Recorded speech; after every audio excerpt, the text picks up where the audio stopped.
Oakland with a sweep of the Rangers next.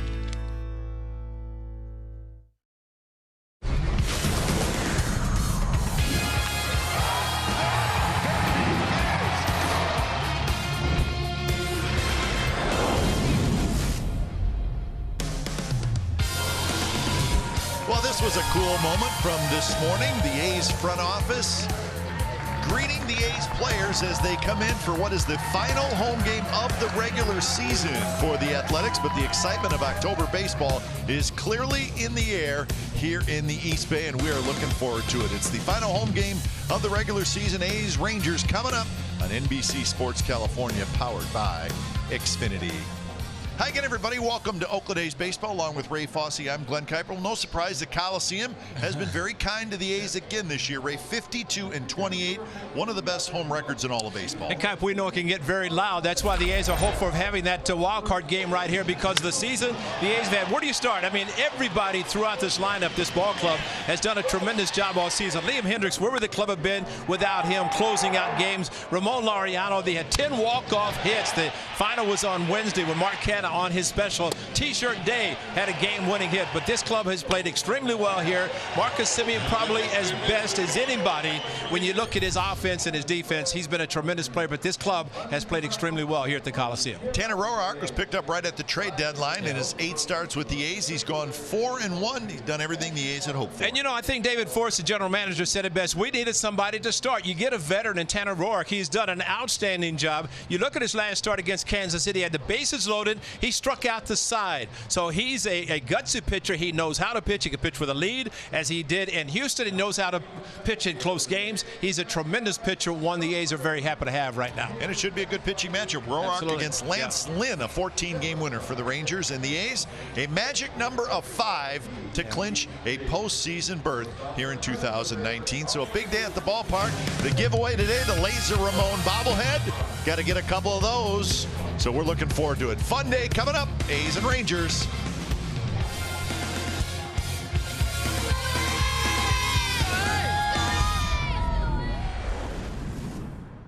Weather presented by the Boardwalk. The admission-free Boardwalk is open this weekend. 74 degrees, and we're just starting to see a little bit of sunshine coming through today.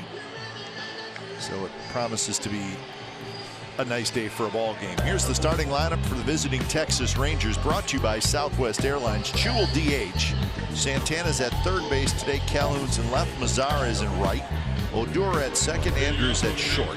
Guzman at first. DeShields in center. Trevino is your catcher. And it could be a good day for Tanner Roark in many ways. His final start, the regular season here at the Coliseum, also trying to defeat the Rangers for the first time. He has never defeated them. 0-3. In his career, he has started all the games in his home park, so he's doing that today. Only he'd like to pick up a W against the Rangers and finish off this home season finale, regular season, with a victory. So Shin-Soo Choo steps up, and the first pitch of the ball game is on its way, and it's hit towards center, and it's hit well. In fact, it's hit really well. In fact, above the suites into the second level. The first pitch of the game, and the Rangers lead 1-0. Mark Canha was under it to catch it. It just never came down. First pitch. Well, I think Choo, you know, we have seen it be a little aggressive. How about aggressive on this fastball? Wow. First pitch hitting, first pitch home run hitting. And Choo, the DH today, his club off on a very good start. A good start, as a matter of fact, way up high. Way up there. Expo brought to you by Cache Creek Casino Resort. That is home run number 23 for Choo, and my guess is he has not hit many further than that one. No. I would have to say he may not get a first pitch fastball again today either. Danny Santana goes after the second pitch he sees and pops it up with Profar getting under it. So one away here in the top of the first inning. Defensively, it'll be Seth Brown in left, Mark Canha in center, Robbie Grossman is in right. Chapman, Semien, Profar, and Olson, with Sean Murphy doing the catching.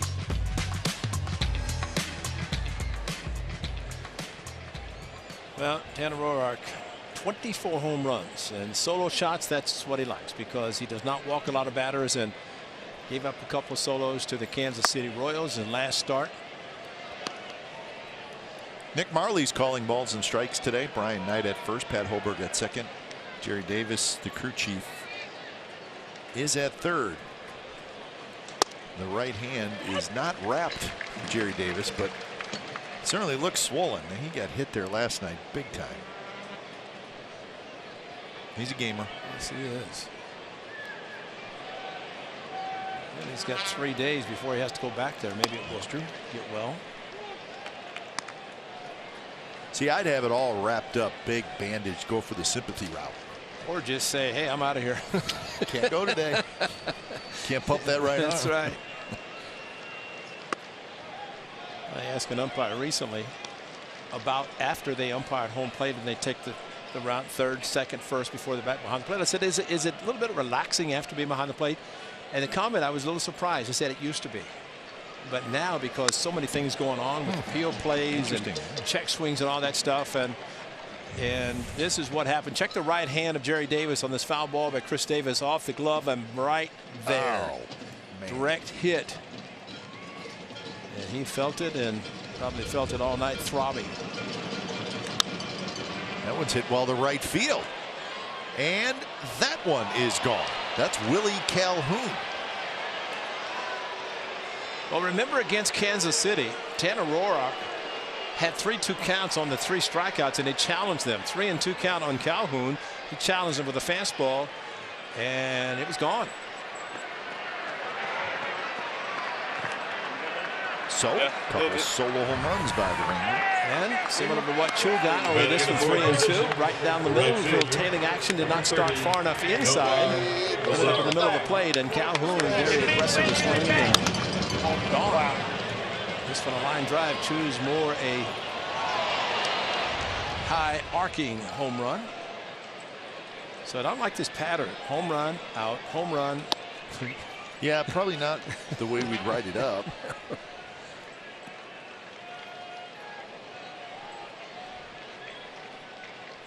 Pitchcast today is brought to you by Subway.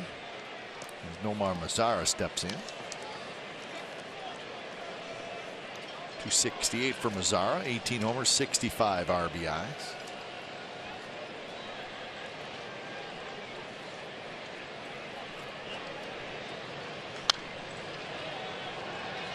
Another nice crowd gathering for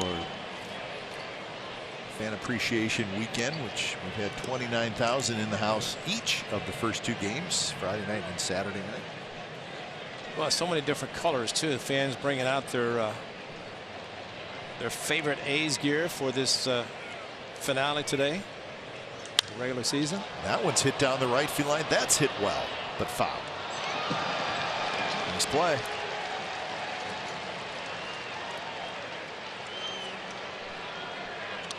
Pretty casual. Absolutely. Got the glove though. He's ready. See, I always think that if you're going to catch a foul ball, that's where you want to be, down on the right field, left field, because it starts to decelerate before it gets to. You don't want one of those hot ones coming in.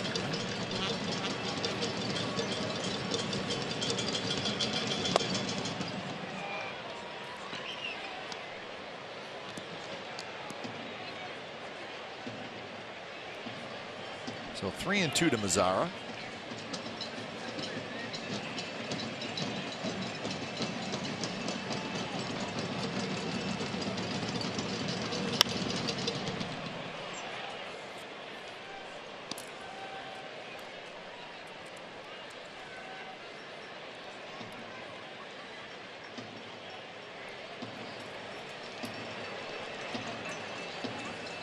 Rogned Odor is the on-deck hitter.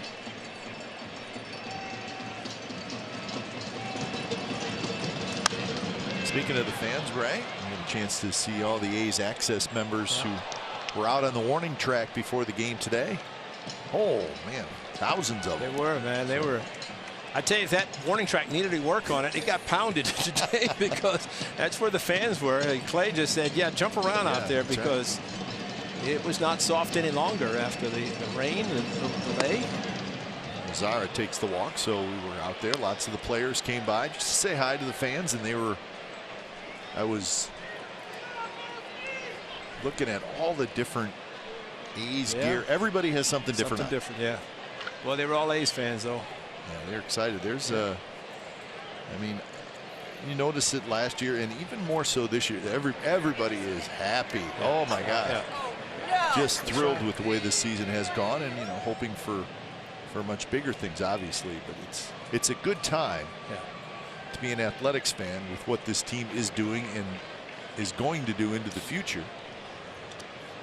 And it was for the A's Access members today, so they were able to get a look at Ray Fosse up close. I tell you, the statement you just made, not about that, but about what the fans see presently and future. Because look at the young players and how they're performing, and they keep this group together. And I know Dave Campbell has talked about that, and I say Dave because he's the president. Billy Bean and David Force are the two that keep them signed, but they have to get the approval. But this is a good club to keep together, keep adding on. And that's how you continue to win and have a lot of success. Well, it's not easy to do, but what you like to have is waves of players coming right after each other, and that's very hard to do. But the A's have the Chapman, Olsen, Laureano, that group, and now you see another wave coming up right after them with Brown and Noisy. Look at Matt Chapman. He made a good effort.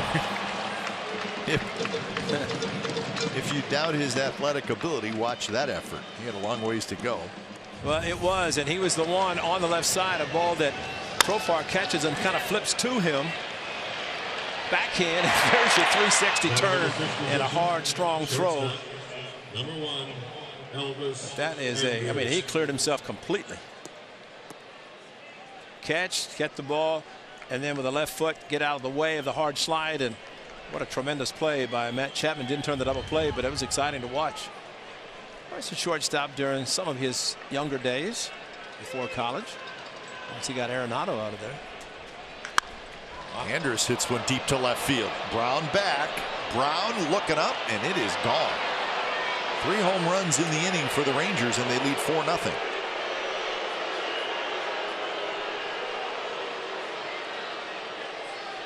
Yeah, it's interesting that Elvis Andrus has been the second place hitter forever. He comes down and hits 7th or 6th in the lineup today and hits a home run on the first pitch.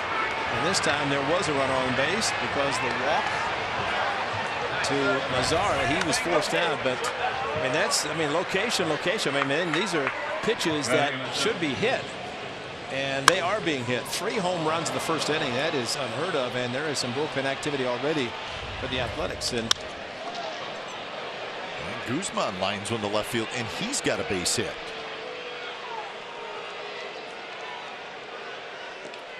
So Wendelken gets up quickly. So 4 hits, a walk, 3 home runs so far, 21 pitches into the game. Well, and Bob Melvin has Wendelken up because he knows his offense is good, and he does not want to see his club get too far behind, as really his club scored 7 runs quickly last night in the first inning. You don't want to see that again today with the Rangers, but the A's had their way with the Rangers pitching last night offensively. And Lance Lynn is pretty good. Yep. Well, here's DeShields.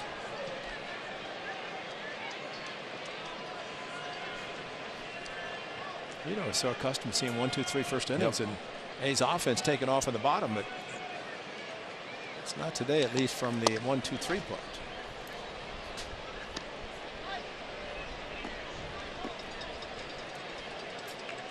Well, it started with Chu. Started with a bang.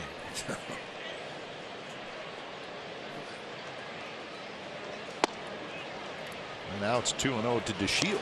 8th man to bat in the inning.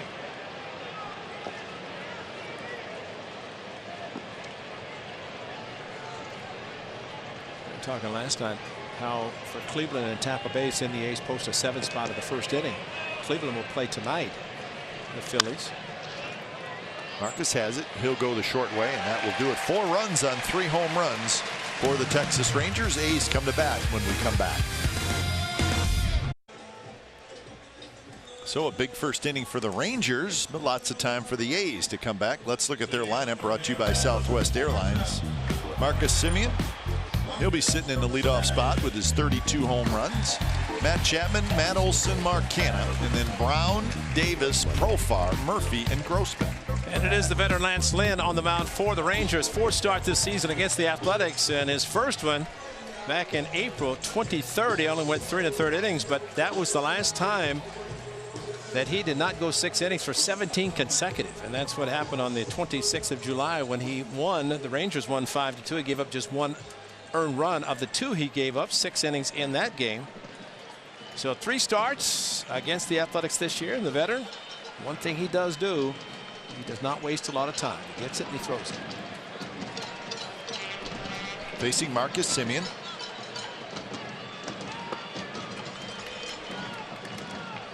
Marcus, 32 homers, 90 RBIs.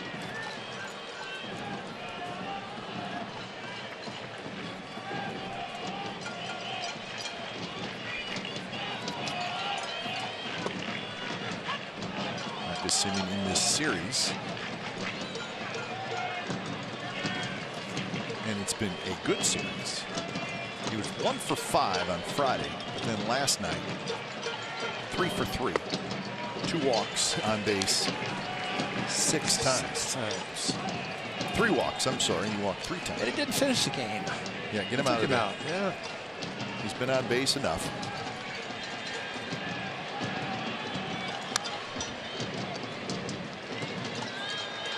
How about this today, Ray? Just not long ago.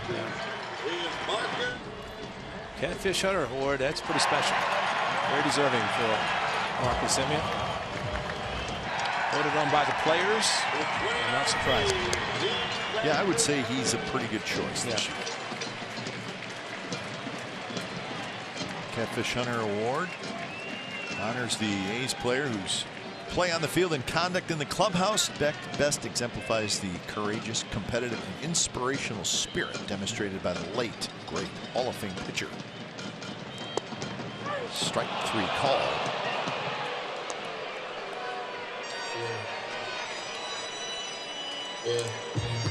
So that is out number 1 defensively for Texas Rangers. Calhoun, DeShields, and Mazzara in the outfield. Santana, Andrews, Odor, and Guzman on the infield. And Trevino is the catcher. Getting back to that award, Ray, and obviously you knew Catfish very well. But it means more to players, I think, when it's an award voted on by teammates and coaches. Absolutely. And the manager. Yeah, you're right. And that's exactly when your peers, your teammates, and you know, he's been kind of a quiet leader. He has never really been so outgoing, at least from what we see in the clubhouse. Much different, I'm sure, and just the way he performs on the field. Line towards center. Yeah, there's some quiet leadership qualities with Marcus that probably start with just the fact that he plays every day and doesn't complain. I mean, he's a manager's dream. Yeah. I mean, talk about a low maintenance player. Yeah. But I always think about it, I say about Catfish, because he didn't shake anybody off, and I don't care who was catching. He just said, you know, you guys are back there every day and you tell me what to throw. But in the clubhouse, and really, I mean, he was a great leader on the field. Catfish was Cy Young Award winner, Hall of Famer, and all that. But you know what he demonstrated in the clubhouse amongst his teammates, and that's exactly Marcus Semien to a T.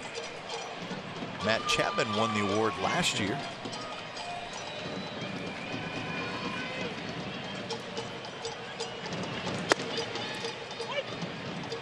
It's funny you talk about those 2 guys. Matt Chapman's still a very young player, but he is considered a leader on this team. So really 2 different styles of leadership.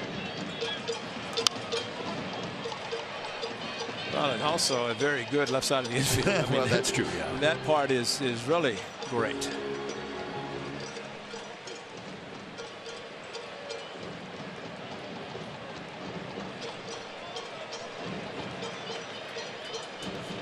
So 1-2 the count to Matt Olson, 35 homers and 87 RBIs. Right up the middle. Andrus shift on, nice play as he goes into the backhand, goes into a slide and throws out Olson. Second inning, Jose Trevino, the catcher, steps in. First pitch to him, a strike. So Tanner Roark will try to settle in. A 24-pitch first inning that saw him give up 3 home runs. Well, if he could pitch a shutout the rest of the way, and let's not forget in the 5th inning against Kansas City, a couple of runners on second and third, he was taken out. Diekman came in, and so Alex Gordon got the base hit to drive into. But I think Tanner Roark wants to pitch deep in the ball game every time he takes the mound, and this would be a great one for him to do exactly that. We have seen him struggle sometimes in the early part of the game, settle down, and end up going very deep.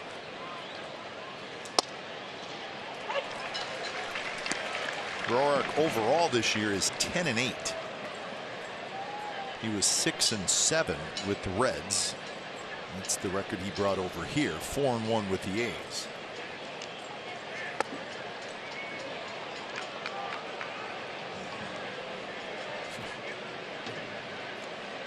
Three and 2 to Trevino, and then we'll head back to the top of the order. Chu and Santana. I think Tanner Roark wanted that one. He was showing his displeasure with the call on 2-2. So 21 starts with the Reds. This is his 9th start with the A's. So all the numbers just a shade better with the Athletics. And that one hit up the middle, and that's a base hit for Trevino. Well, if he gets the 7-run support that it shows on that chart, that he'll be happy with that if he can stop the Rangers from scoring. First pitch hitting by Chu. If you missed the game, the start of the game, well, this is what you missed. And this one is not a cheapie to lead off the game way up above the suites. It's in the territory where we saw that was only probably 360 feet. Matt Olson's 450. Maybe a little bit more, but not much.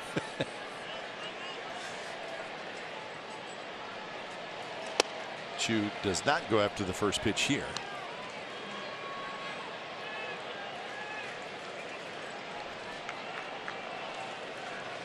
And home run by Chu is 23rd of the year.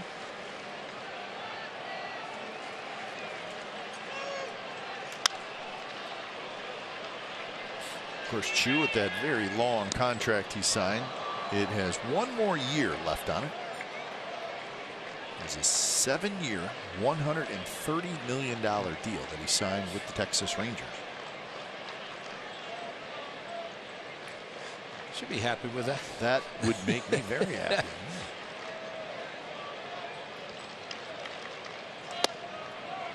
He's always been a very good offensive player. Yeah. Indians, and then a year with Cincinnati. That probably made his career that year in Cincinnati because he was good there in all respects. Put up some numbers and leading right into free agency. Well, this is a long one by StatCast, and 111 plus off the bat, 461. 28-degree launch angle. I mean, it had to be a launch angle to get up that high. But the distance very far. That Olson's wasn't that far, was it? At least I don't think so. Profar to Chapman to first, and that's a double play. Let's go 4-5-3 on that double play. Now Chris Woodward with his hand up, waiting a little bit as we take a look at a hard hit ball, but nice turn. This with the shift, and Profar, Simeon going over to back up as Chapman took the throw, and a bullet. So Matt Chapman, that's the second one he's taken. And he has thrown it extremely hard to Matt Olson at first. Now, Ole probably saying, wait a minute, that's only 90 feet. You're throwing it normally from third, and it has a chance to maybe not be as hard. Breaking the glove. Oh. StatCast AI powered by AWS. Santana lofts one toward Seth Brown in left field, and that'll do it. So the double play helps Tanner Roark, and he faces just 3 hitters that inning. Find any connected device, so see who's on your network and more. This is beyond Wi-Fi. This is X5. So it is the bottom of the second inning, with Mark Canha leading things off. Canha, Brown, and Davis.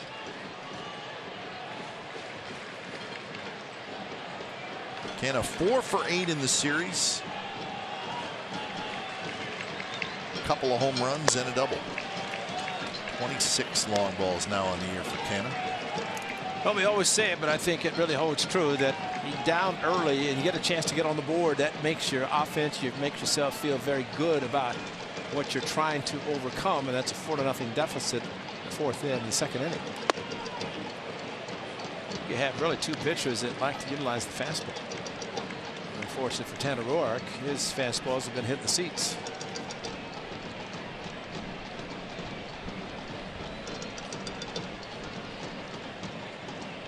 Trevino's ready. Lance Lynn is ready. Coming right at him. And that's what Lynn does. Shows the fastball and shows it a lot. 71% of the pitches Lynn throws. Fastballs, that's the top mark in all of baseball. Not just to the middle. He'll use all four corners and up and in, down and in. I mean, it's just there.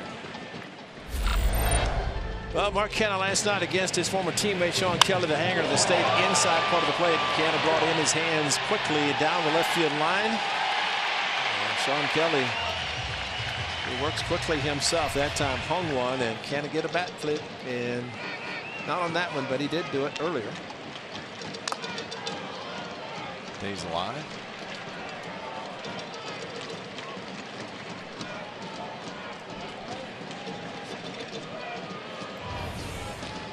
Canha has that long backswing, and I think you may have got somebody here. Well, got him, yeah.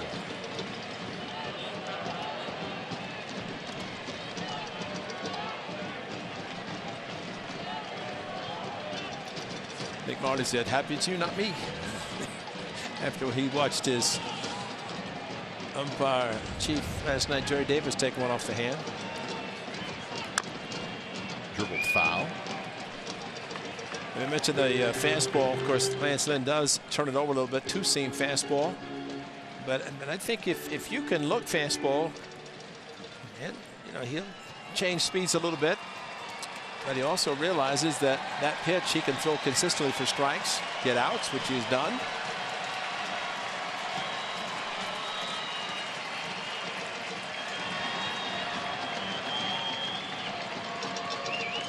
To pitch another foul ball. So good battle here. Good pitcher, good hitter. Yeah, I think a hitter that very rarely we have seen. Granted, he does take time. But I think every pitch he's concentrating.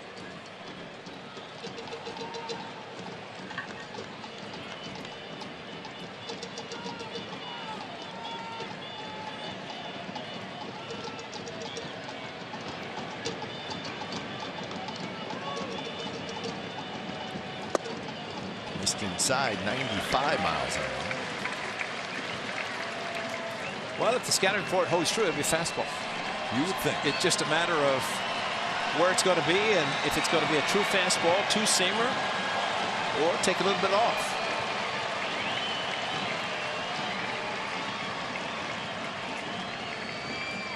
Tenth pitch of this at bat. What a battle. And it's bounced up the middle. Andrus gets a big hop and throws out Mark Canha. So one out. Well, Lance Lynn in the offseason was a free agent, got a nice deal from the Texas Rangers, 3 years, $30 million. And I think he's been all that and more for the Rangers. Well, he really got the third year because what I'd heard he only wanted two. That will give you three. Perfect. I mean, if you can get a starting pitcher to pitch for you in Arlington, probably give him whatever he wants. And I think as we talked last night, we may see more of that with the Rangers. I think you brought up a good point about with Lynn and Minor, a couple of guys that they can build around. And I'd say that with the retractable roof, that with a controlled environment, it's going to enhance their ability to sign especially pitchers, if not anybody else. Lance Lynn 7th in the league in strikeouts. He's 5th in the league in innings pitched. He's at, let's see, with an inning in the 3rd, he's at 197 innings. So he's 3 innings away from going over 200 innings for the 3rd time in his career. Did it with the Cardinals a couple of years. Strike 3 called to Seth Brown. To Marcus Semien, a 3-2 fastball called him out, and Seth Brown, I mean, he may throw a lot of fastballs, but it's not going to be down the middle. And that, according to Nick Marley, got the corner.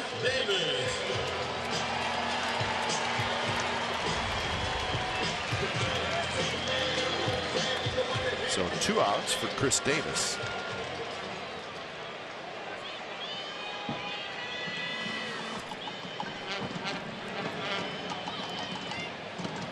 Chris Davis at 217, 22 homers and 71 RBIs.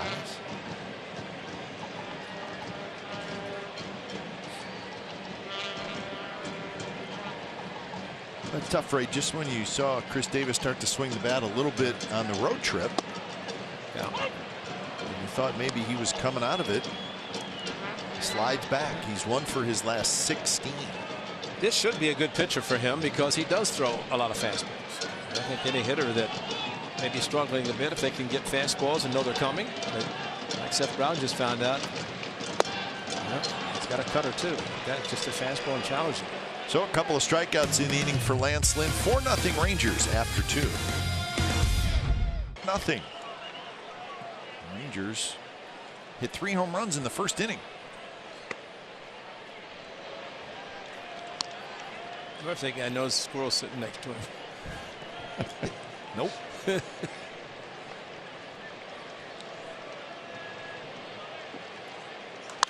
One line foul way out ahead of it was Willie Calhoun.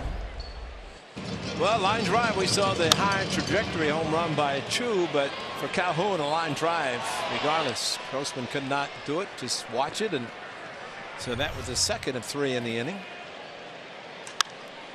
And Calhoun blasts another one. Willie Calhoun, Bay Area kid, has a 2-homer game, and it's 5-0.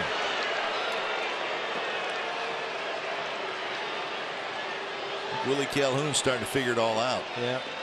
He's got 20 home runs now. John Daniels, their general manager on the trip, he was the one that probably let him know last year, and then give him credit for losing the weight. He's always been a good hitter, and he got the exact same pitch he hit at the first at bat. Down the middle, maybe Tanner Roark trying to start it inside, but he's not starting inside far enough. And he had a little conversation with his catcher. John Murphy is now 2 are getting up in the A's bullpen quickly. Delkin and Booker. And here's Nomar Mazara. Willie Calhoun has 20 home runs in 77 games.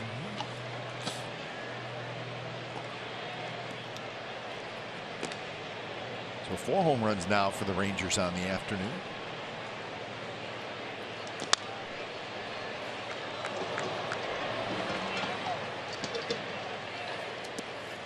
Rangers coming into the day 10th in the American League in home runs hit, 6th in runs scored.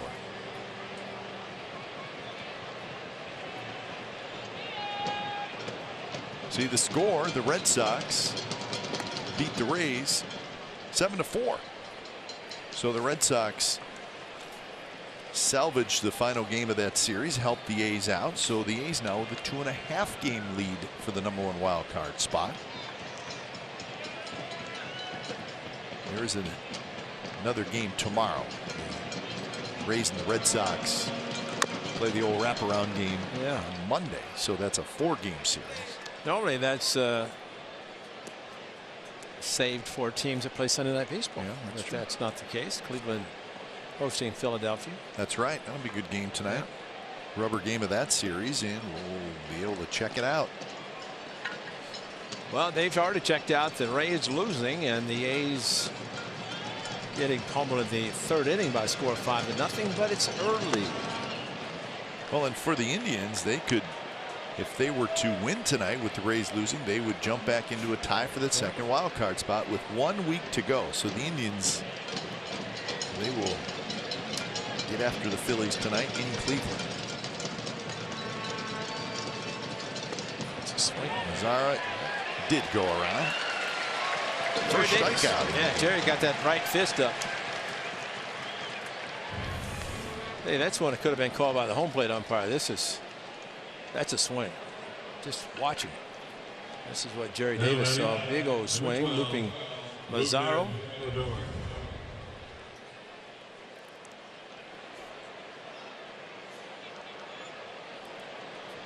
Three home runs a game. That was George Springer hitting 2 and Maldonado 1 in that 21-7 game in Houston. His last road trip. Tanner Roark got a lot of run support in the first inning of that game, with Wade Miley not making it out of the first inning. It is a career high for Tanner Roark. Not something to be proud of, but most, at least from the A's standpoint, seeing him this year, and I think Tanner Roark would be a strange, rare guy to give up a lot of home runs. But today he has.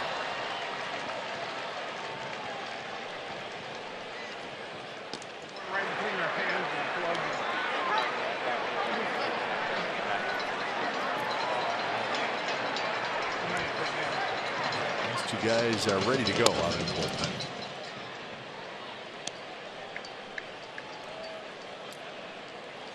But the dilemma for Bob Melvin, and sure, he knows the score in St. Pete with the Tampa Bay Rays, but he also knows he wants the starter to pitch as deep as possible, so he doesn't have to use as many relievers.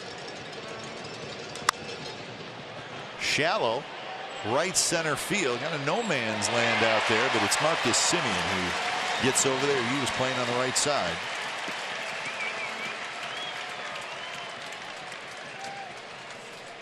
Well, you could tell at the end of the bat shot by Odor. Big swing as always, and sent the ball in the air. Good range by Marcus Semien. I mean, come on, he's supposed to be tired. He's moving around like he's got the energy of a young kid, which he's young anyway. He just turned 29, but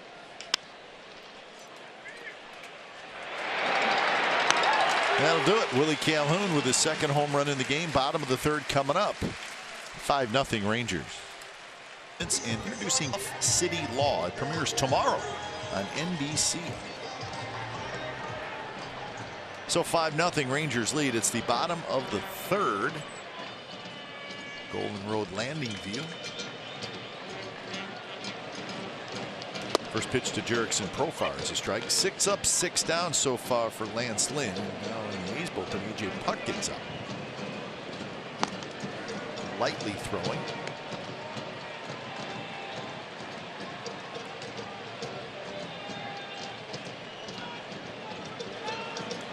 Good swing by Profar. Fouls it straight back.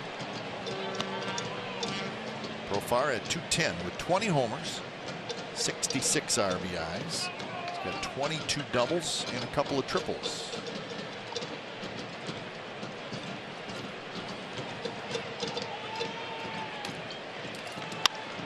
Up the middle, and that's going to get through for a base hit. So the A's had their first hit in the game. Special night last night here at the Coliseum. The A's inducted the 2019 Hall of Fame class into the Athletics Hall of Fame, and it was Tony La Russa, Vida Blue, Bert Campaneris, Mark McGuire, and Walter Haas Jr. Last year's group put the jackets on this year's group. Wally. Wally for his dad, Walter, and Jr., and they threw out the ceremonial first pitches. And very nice. Nicely done by the organization. Well deserved. Yep. And that list, that Hall of Fame list, will continue to grow each and every year. A lot of great history here in Oakland, and you're exactly right. Should increase.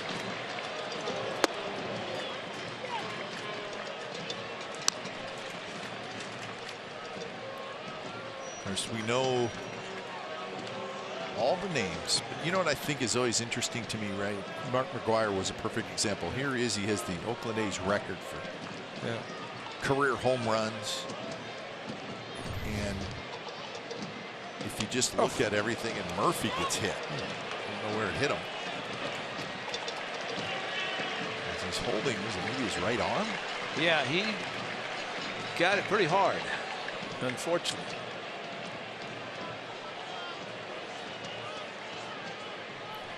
And that's his throwing arm, throwing hand.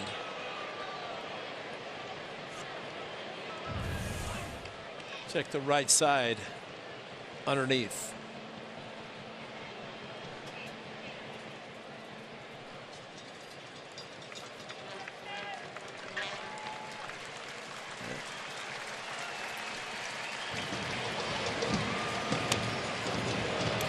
You can hear it. The thud, unfortunately.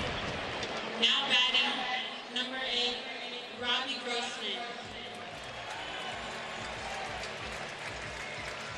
So they continue to look at Murphy. Yeah. So the A's as a team have been hit by a pitch 85 times. Where did it get him? Just wow, that's right wrist. Yeah, in that bone right at the wrist. Pat Foresta, the head trainer for the Athletics, and they do that just to see the strength, and sometimes to go numb, and hopefully by the time, I mean, it's the sad part and the hard part, it's his throwing hand, and that's what they have to be concerned about. Is Josh Fegley gets loose just in case.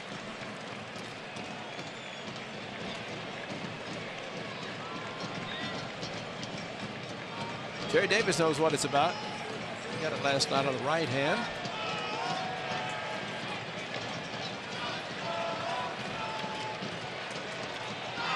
So here's Grossman. So 2 on and nobody out against Lance Lynn. First opportunity for the A's to get to Lance Lynn.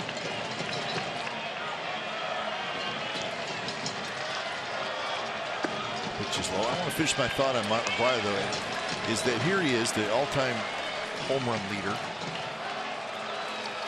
I mean, he's got to figure. Yeah, I'm going to probably be in the A's Hall of Fame someday. But there's a real gratitude, yeah, like they're honored. Yeah, and you know, there's no. Yeah, well, of course I should be in there. Not at all.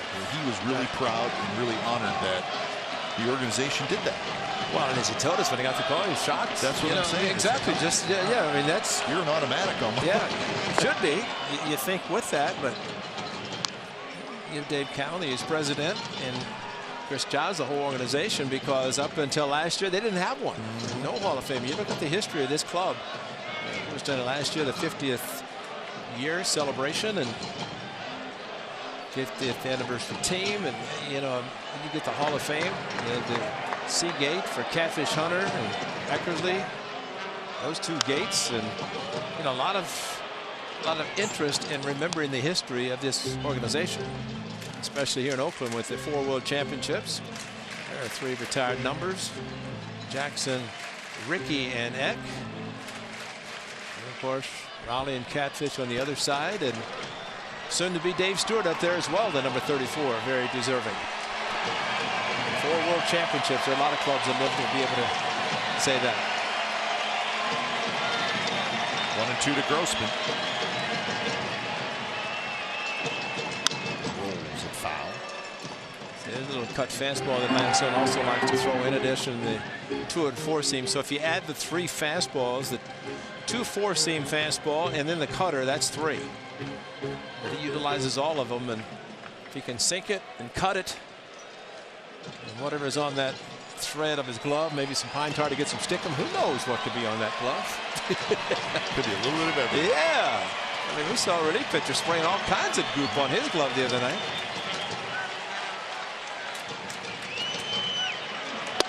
And that is right there on the outside corner. Well, that is 3. Painted. Yeah, 3 strikeouts and 4 strikeouts, but thinking of 3 that have been called on that same pitch right there. And I think the A's hitters, you have to realize that he's going to be around the plate. And there's the fastball, see a slightly tailing action, but Trevino is set up on the corner. And you know, the one thing with that elevation of that pitch, Robbie Grossman takes that pitch to left field, and there was a huge gap on the left side of the infield, but couldn't pull the trigger. Now that's encouraging for the A's with the last 5 starts for him. First pitch to Marcus. Fly ball to right. Profar hustling back to second. He's going to tag, but he's going to stay at second. So 2 outs.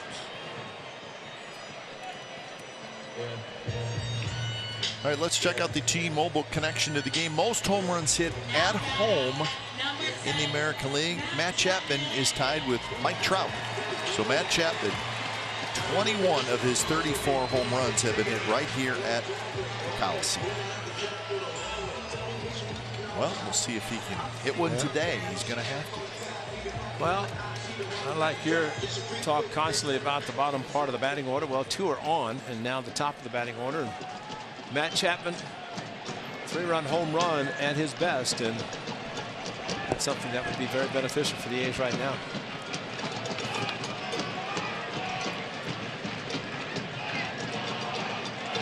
First pitch to Chapman, a fastball inside.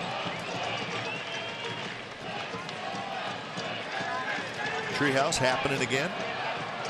The bobblehead, Ramon Laser Laureano is the bobblehead giveaway today.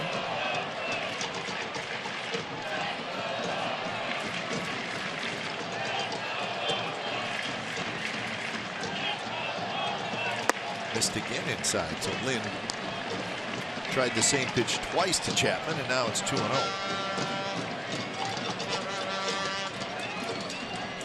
Somebody made a haul right there. Hey, I'll buy the ticket. You get in line for me. That's right. Yeah. So the Mike Fiers bobblehead on Friday. Yeah. Ramon Laureano bobblehead with the laser arm today.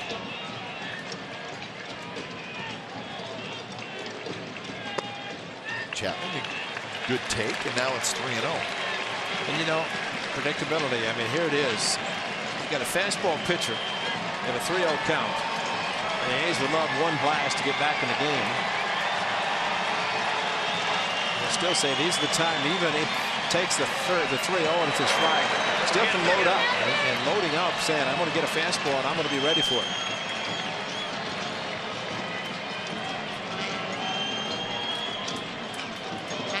That one is in for a strike. Here for the 23rd for Matt Chapman on the 3-2 fastball. It was his 7th. It was here, one of the 21 down the left field line as he takes a peek. And Matt Chapman, that was a green sleeve. And they reviewed it. And that's our favorite guy right there. That's right.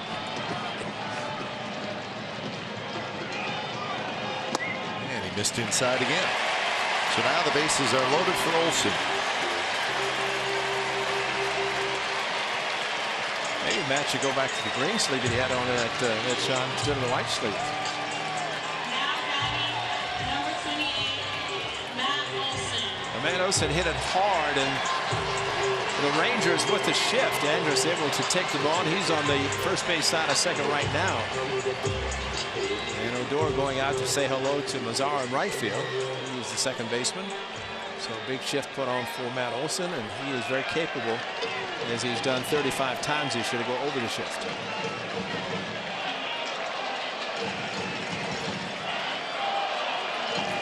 Olsen, a ground out in the first. A's need a big hit, get themselves back in the game. And Slynn gets a pitcher's call on the first strike.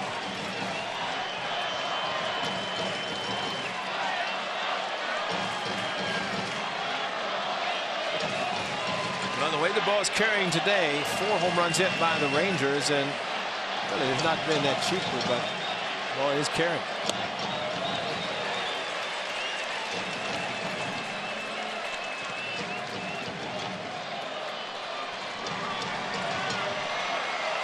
Profar at third, Murphy at second, Chapman at first. A single, a hit batter, and a walk.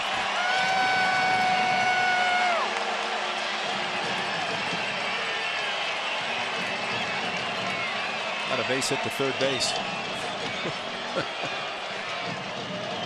Big shift for the power hitting first baseman, the Athletics.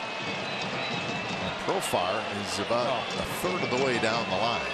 And he could go even further. Yes, he can. He can keep going because they're not going to do anything. The third baseman Santana's playing over at shortstop position, so he is way down the line.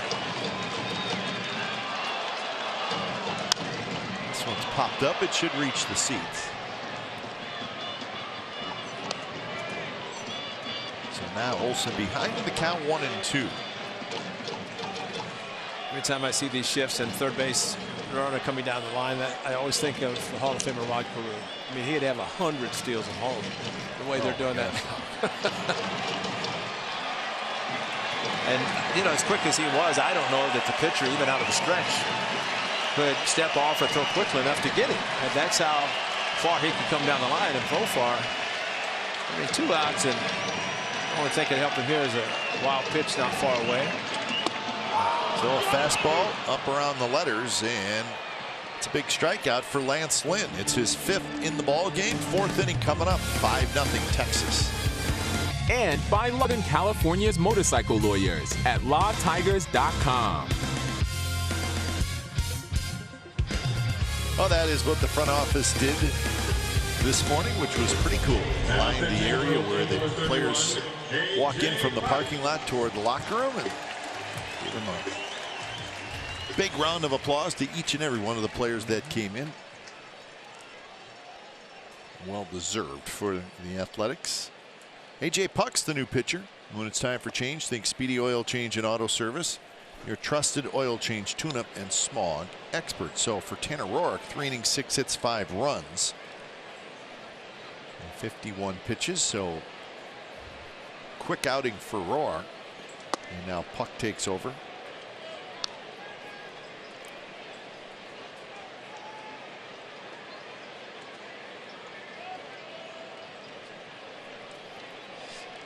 Not happy is Tanner Roark, and coming out of the 5th inning his last start, and now in the 4th inning in this one, or after 3 innings.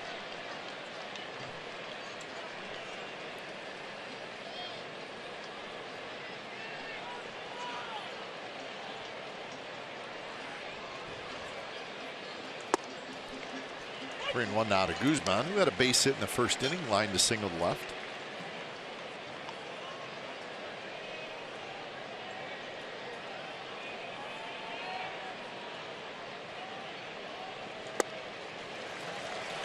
He's 6 miles an hour. The big man's probably got at least 3 innings in him, and it's something that Bob Melvin has talked about, getting Luzardo and Puck a chance to come in the game and add some length to the bullpen.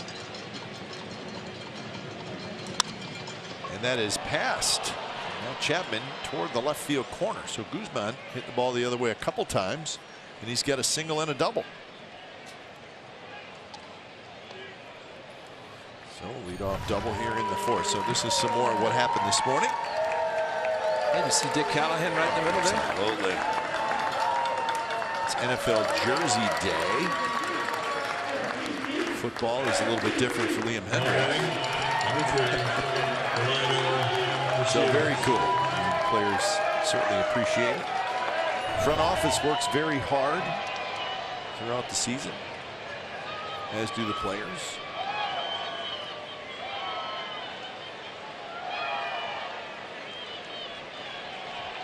And we're all looking at the magic number 5.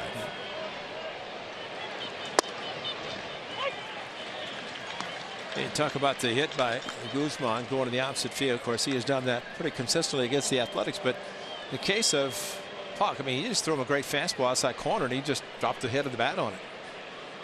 Off his bat hard, but Puck had to throw him a fastball. And that can go to the slider, which he did. So quick 0-2 to DeShields. Shields bounced out to end the 1st inning. That is when the Rangers scored 4 times.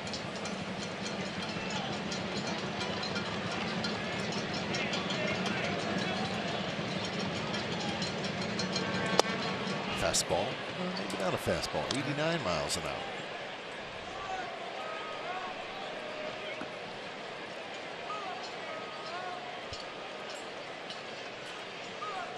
So we'll see how many innings Puck goes, if it's multiple innings today.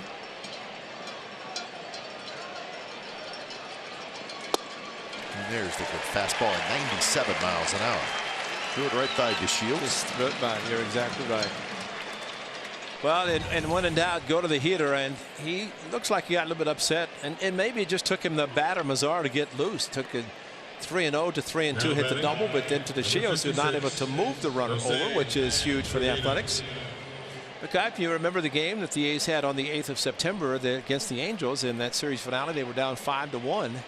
Ended up scoring 7 in the 7th, and Puck actually came in following Anderson and his first major league victory in that game.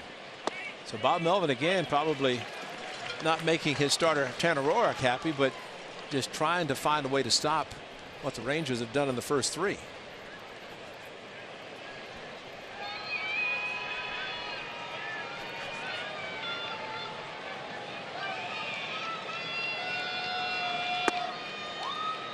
This is Jose Trevino, who had a base hit in the 2nd inning.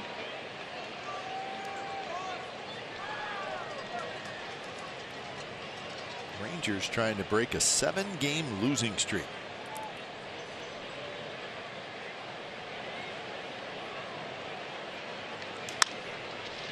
On the right field line, it's going to be a long run for Grossman, and he's going to make the catch in foul territory. So Robbie Grossman had a long ways to run.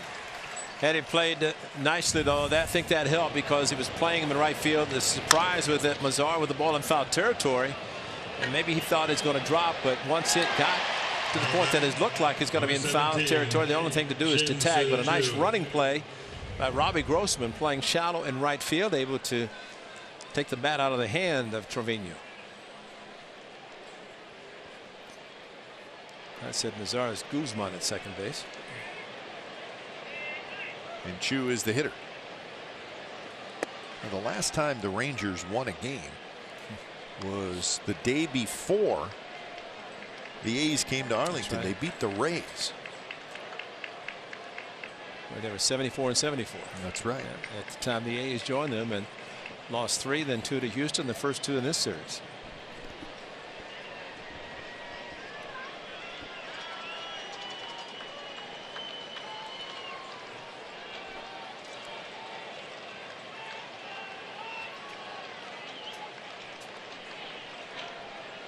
So 1-0 the count to Chu, who homered on the first pitch of the game and then hit into a 4-5-3 double play.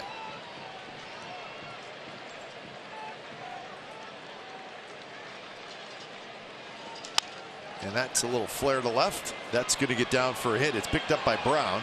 Brown's going to throw it back into second base as Guzman comes in to score. 6-0 Rangers.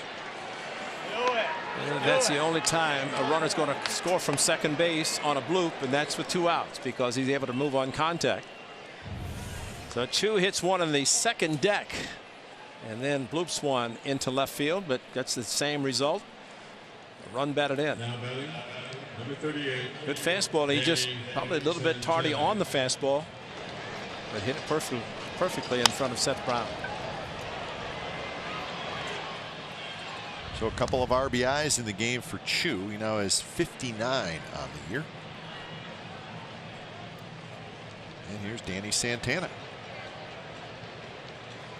So 6 runs and 8 hits already for the Rangers. For the A's, no runs and 1 hit.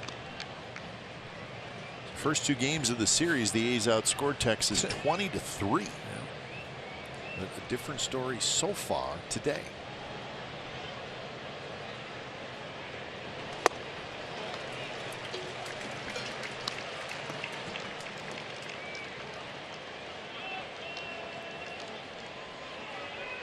Danny Santana is 0 for 2 in the game. He is a switch hitter. A little bit better as a left-handed hitter. Runner goes, throw to second base, and Chu is safe. That's the Rangers' first stolen base in this series, and they lead the American League in that category. 117 now. Chu going on first move by the big man, did not look at him, and that's something that you do as a good base runner, and so far trying to catch and make the tag on Chu, but he missed him, and Chu got in with feet first anyway. That one rolls behind Murphy. He can't find it momentarily, and when he does pick it up, Chu goes to third.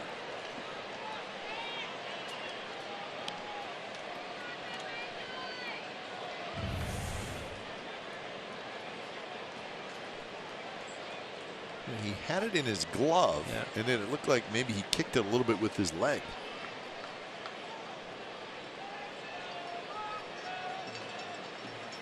Chapman pointing at. That's the worst thing for a catcher. Pointing. What are you pointing at? No. I have no idea. Yeah, it may add to the confusion. Yeah. And Murphy going as he did Wednesday in a game where he has his helmet on with the bill in front instead of behind his head. But something that he said that he does in bright sunny days. Reach for, poke to center, and that's going to fall in front of Mark Canha for a base hit. Danny Santana looked like he almost threw his bat at it, and it worked. It's an RBI single, and now it's 7-0. When you look at that stolen base, the wild pitch, and threw the bat at the ball. Well, out of the strike zone, he did exactly that. Great call. No stride. Let Puck provide the power, and he did. He just threw his bat at it and happened to hit it to center field. And it's one of those days that not hit hard enough to get to Mark Canha.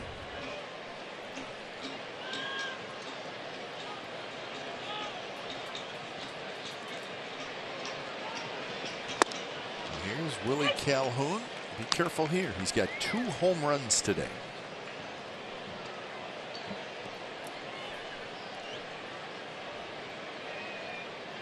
It's rare for Puck to give up runs. Well, you watch his stuff, and he's still learning a little bit, but it's not easy to get 3 hits in an inning off this guy. Exactly.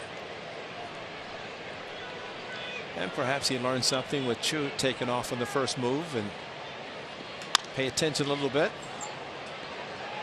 Profar's throw to first, and a very nice play by Jurickson Profar. And a backhand. Got the throw over to Olsen. A couple of runs for the Rangers. Presented by Wendy's. Trip for the regular season. 2 in Anaheim and then 4 in Seattle. These will have an off day tomorrow. So that is what is left. The American League wild card game will be on Wednesday, October 2nd.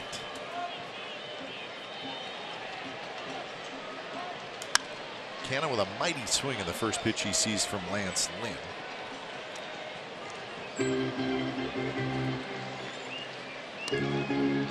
Buchter gets up for the second time.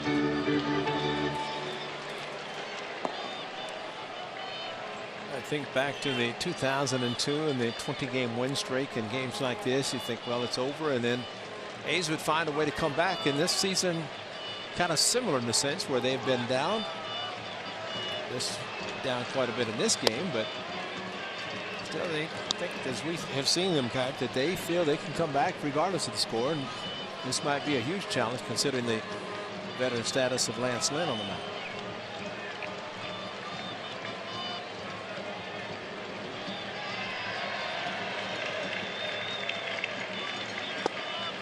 One and 2 now. Seth Brown to follow, and then Chris Davis. He's with a 94 and 61 record. So including today, you got 7 games left, Ray. You still got a shot to get to 100. Exactly. Hey. Yeah. Playing the Angels and the Mariners next week.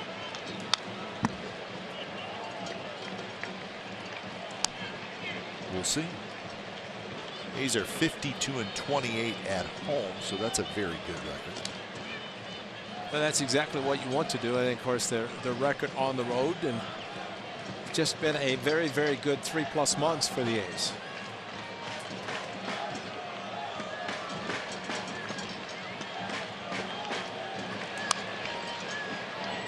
Well, it's not 42 and 33 on the road, which is very good, and then the home record. 27 and 8 at home since the 4th of July.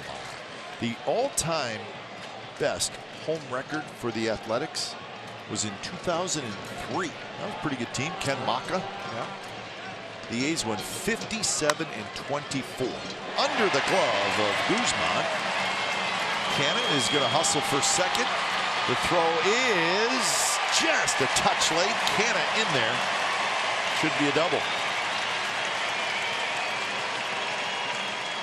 Guzman with the reach and could not come up with it. Good hustle by Mark Cannon, especially. Another good at bat for him. Fell behind and Lentz the pitch really maybe off the plate or at least hitting the corner. Guzman just with the glove on his right-handed, left-handed fielding first baseman could not come up with it. And Cannon tested the arm of Mazar, who has a very good arm, and the feet first slide got in safely.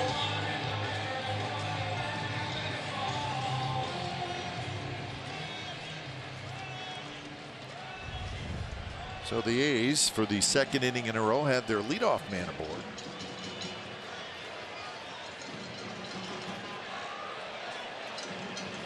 Seth Brown struck out looking. So yeah, 57-24, 2003. That's a pretty good group. Yep. But you know, this year it's good that we're talking about the A's have won 94 and we're not talking about 29 blown saves. Because you think of what the record could have been. And unfortunately, they've lost a lot of those games, but still remarkably having a great season, and 94 wins, a very good year. The most wins total in a season in Oakland A's history was 1988. The A's went 104-58. They won 103 games in 2002.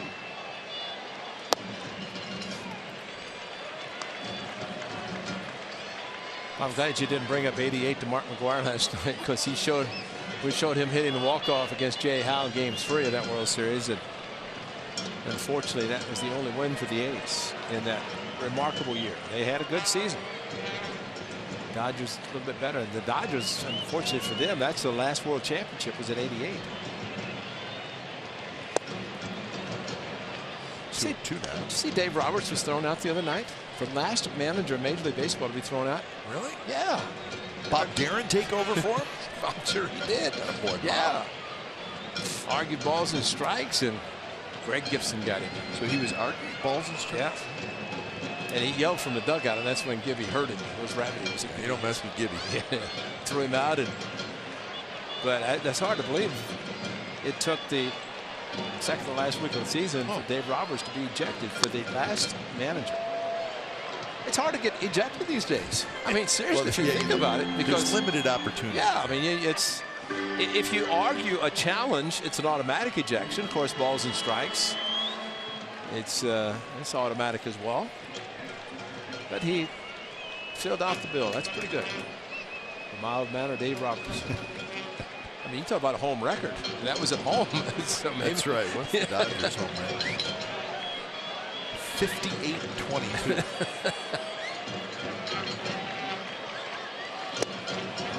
Wow, with a swing and a miss. 97 miles an hour. So talking about the home record, our Coors Light refreshing finish this season, the A's have had the 52 wins here. 10 have been walk-offs. Why not take a look at all of them? That's a great thing. Brings back some good memories. Josh Hader, fastball, straightaway center. Tommy Grossman up the middle. Here's the Ken latest. on Wednesday. Was it 2012, the magical season, had 13? Is that what the number was? Yeah, something like that, 13, 14. But, I mean, for the A's to have 10, it's pretty impressive. So when you have that kind of record at home, then, yeah, you get some walk-offs.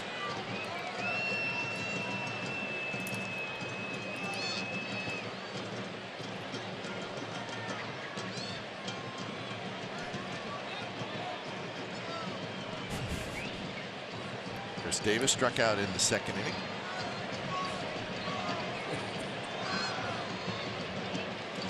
Chris Davis had a walk-off walk this year.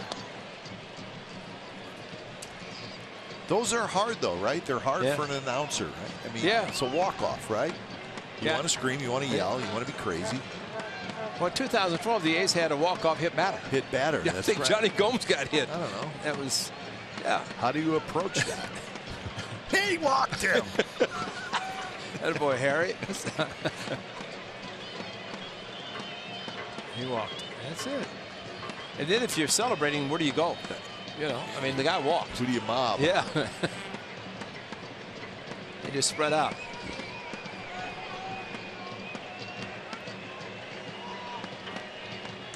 Swing and miss. You think we're lying? It was a walk-off walk. Leclerc. The pitch. High. I remember when that happened. I said, how did he not swing at that? It was close. And I called the ball and see that. See, even the walk-off walk celebration, it's not quite as spirited. No. Still a W, though. Well, Chris Davis had a walk-off grand slam. That's a different story. Yeah.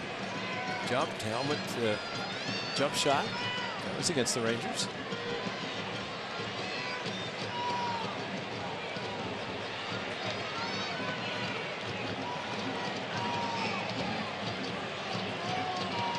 An RBI single. That sounds good right now.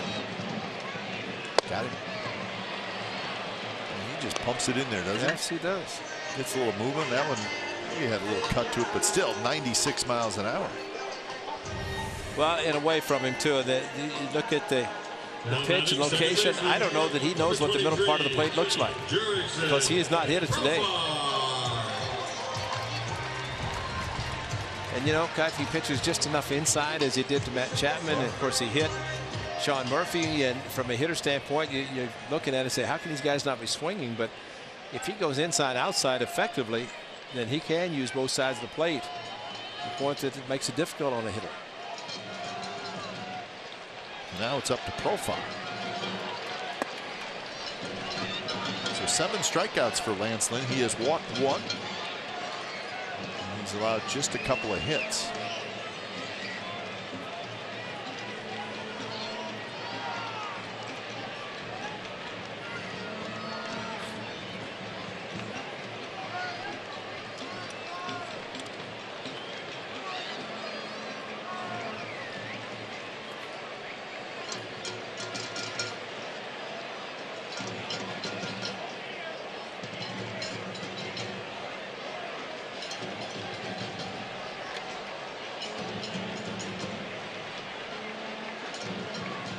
Far. Little flare headed toward the bullpen area. Drops right in between the bullpen mound and bullpen home plate.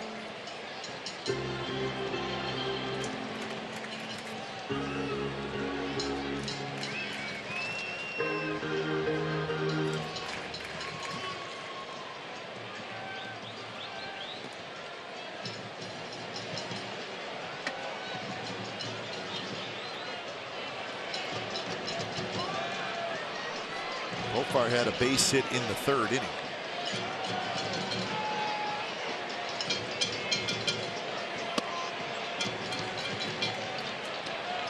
Funny, as a hitter, you have to know you're just going to get fastballs. That's it. That's it.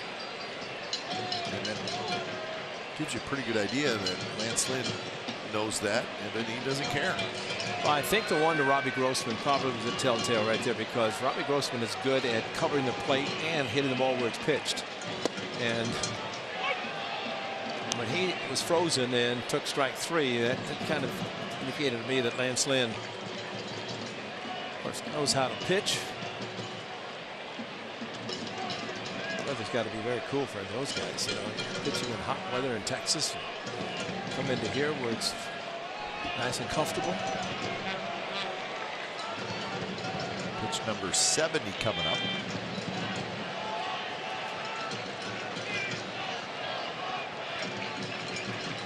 And that one is lined right field corner, and that's going to get down. It's going to knock home a run as Cannon comes in to score. Profar head first slide, and the A's are on the board.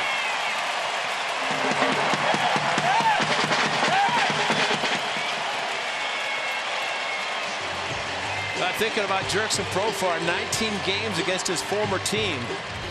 23rd double for the A's second baseman. That's the two-seamer that Tanner Roark tried and left in the middle of the plate to Calhoun. This time bringing the hands in nicely was Profar. And down the right field line, and a big two-out hit for Profar. The Athletics' Canna, who doubled down the right field line, is going to score easily. So that's a start for the A's to get on the board, and it is just the fourth.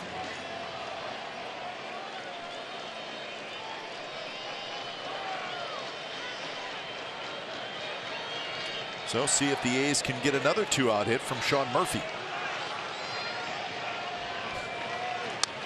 He had a good swing right on it.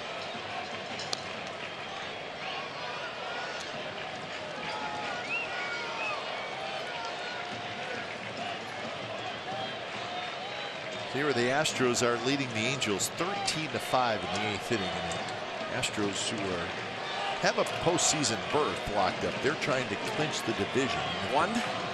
Magic number 1. I think they're taking care of business themselves. They're going to do it on the end. They're not going to wait around. So they have a chance to celebrate in their home clubhouse. The Astros, if they win that game, they will win the American League's Western Division. Which I think from everybody in the American League West has been kind of a conclusion. If they're going to win, it's just a matter of when. You have teams talking about the wild card and in the American League, but you know, Astros are good, as the A's have seen. A lot of teams have seen. Well, you think how well the A's have played. I mean, the A's are 15-4 in the month of September, but they're still 7 games behind the Astros. That September record for the A's is the second best record in the big leagues for the month of September. The Milwaukee Brewers, who won again. Brewers have gone 17-4 in September. They're starting to smell a postseason berth. You think of the Astros and the A's first trip into Houston this year. The final game of the season put the Astros over 500 and the A's a game under. And it turned out to be a big one, but the Astros, while the A's were struggling the early part of the season, the Astros built a lead. A breaking ball, and Murphy went after it, couldn't get it. Couple of doubles for the A's. Profar knocks in a run. 7. Season tickets online beginning Tuesday. That's Tuesday at 9 a.m. Sign up at athletics.com/access.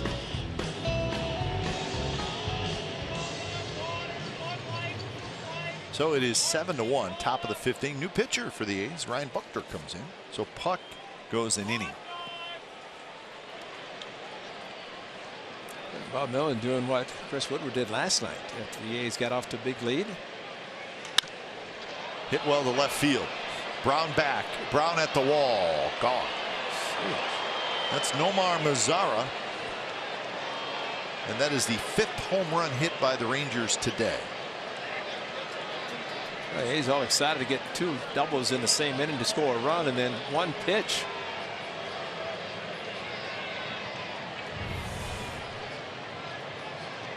Yeah. There it is. Outside part of the plate, and Mazara just goes the opposite way.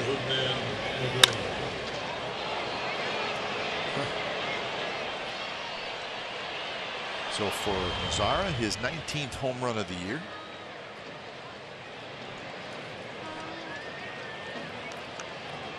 Well, you see the power from the Rangers today, and think about what they have done without Joey Gallo. Gallo swings harder than anybody, hits him as far as anybody.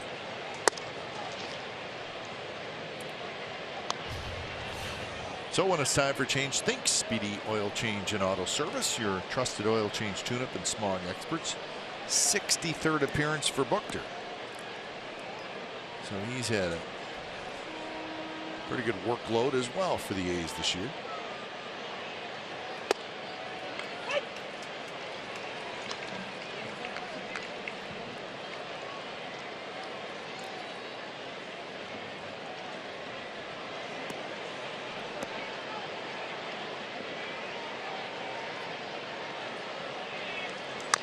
Odor bounces one foul.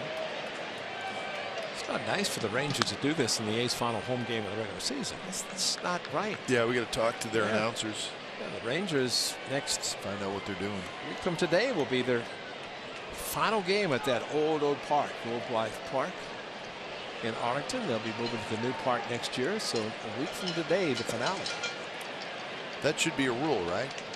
If it's a team's final home game of the year, just let them. Fan appreciation weekend. Just let them win. Yeah, that's a good idea. We'll talk to the Mariners about that next Sunday when Felix Hernandez is on the mound, probably. With that 12:05 start. I think Felix is the last or the only right-hander the A's going to see all week. Oh, really? Yeah. Be the final weekend of the regular season.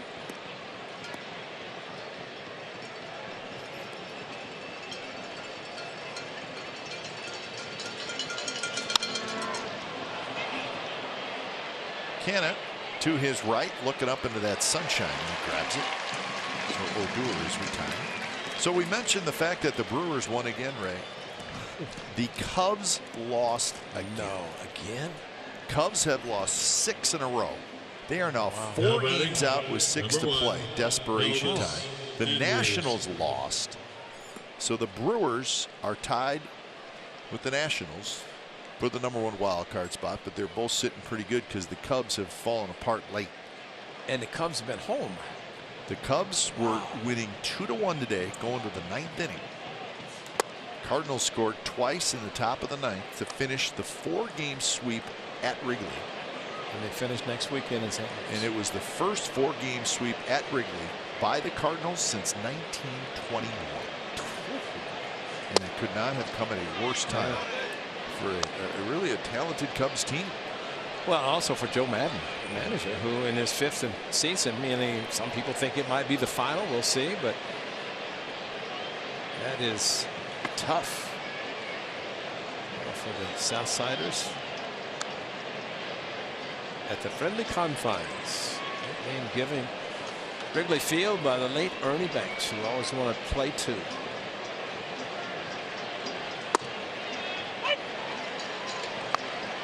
Well, in that top of the 9th inning, Ray, it's interesting. Yu Darvish was terrific, and they set him back out there for the 9th. Oh, hit well to center. Canna going back. Canna reaching for the wall, sees that he's got just enough room, so Elvis Andrus put a charge into it, but he's retiring.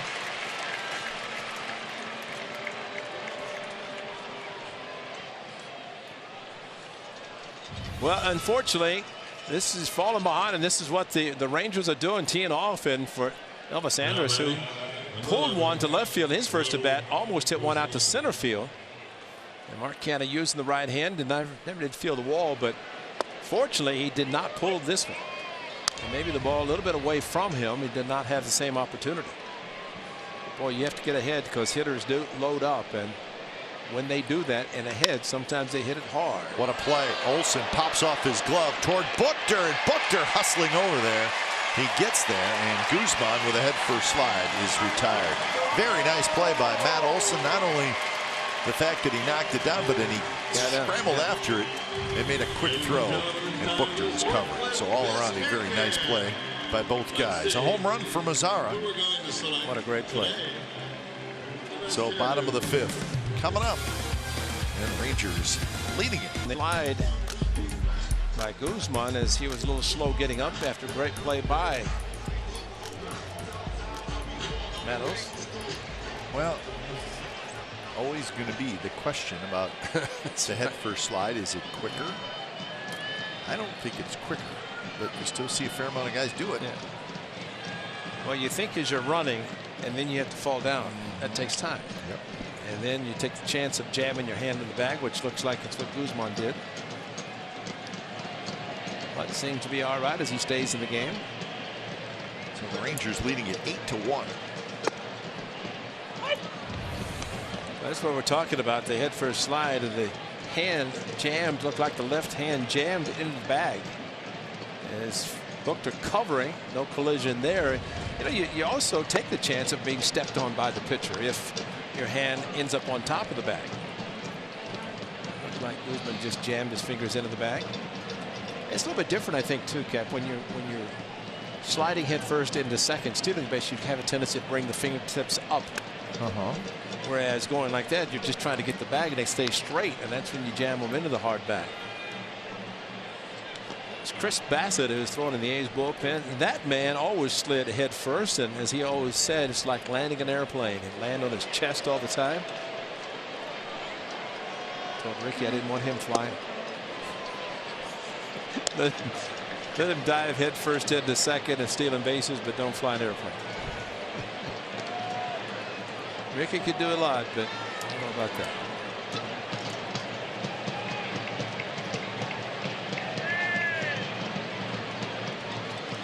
Grossman bounces one foul into the Rangers dugout.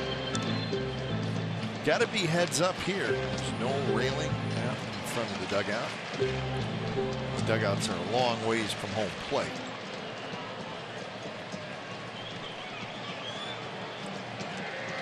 I think one of the interesting things we're going to see next year is maybe the netting all the way down, since football will no longer be played here. Strike three call. Grossman can't believe it. That's 9 strikeouts for Lynn, and if he keeps getting calls like that, wow, he's going to keep racking up strikeouts. That looked like it was outside. And it was. Yeah. And Grossman this time barked at the home plate umpire. Number 10. And see Trevino bringing the ball back in. Movement took it out of the strike zone. What a job Lynn's done, especially in the bottom part. 3 of the strikeouts have come in the 8th and 9th place hitters. And his last 5 outs that he has recorded have been strikeouts. 233 strikeouts now for Lance Lynn. Also, as I just check,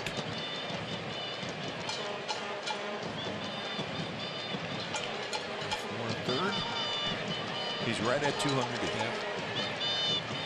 So that last out, that strikeout of Grossman, got Lynn to the 200 inning mark for the 3rd time in his career. So very good season for him, and really scuffling as of late. He has not won a game since August 2nd. That's 8 starts. It is hard to believe. But still sitting on a 14-11 record. Why couldn't he have done it today? Be nice.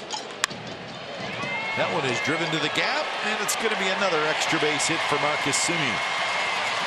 Marcus puts the brakes on, and he has a double, and that would be double number 41. Well, talk about a nice easy swing. We talked about Santana. This was different. A hanger, and Marcus Semien went down and got it. Both hands on the bat for Semien, unlike Santana. This ball hit sharply, crisply into left center towards the Ricky Henderson field sign, left center. That's a nice adjustment on a swing by Marcus Semien. Easy double. He's actually looked like he's thinking 3.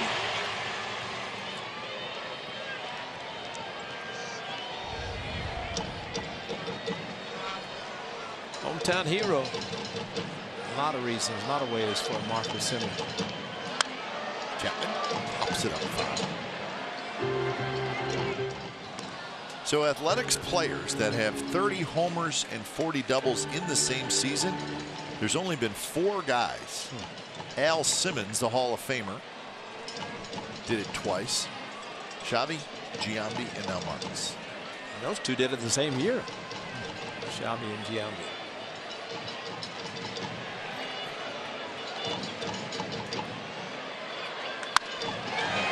Drilled foul. Incoming. Hot. Coming in. You got a ball. Yeah, look where you're sitting and you got a ball. Was you just sitting there, Delaire?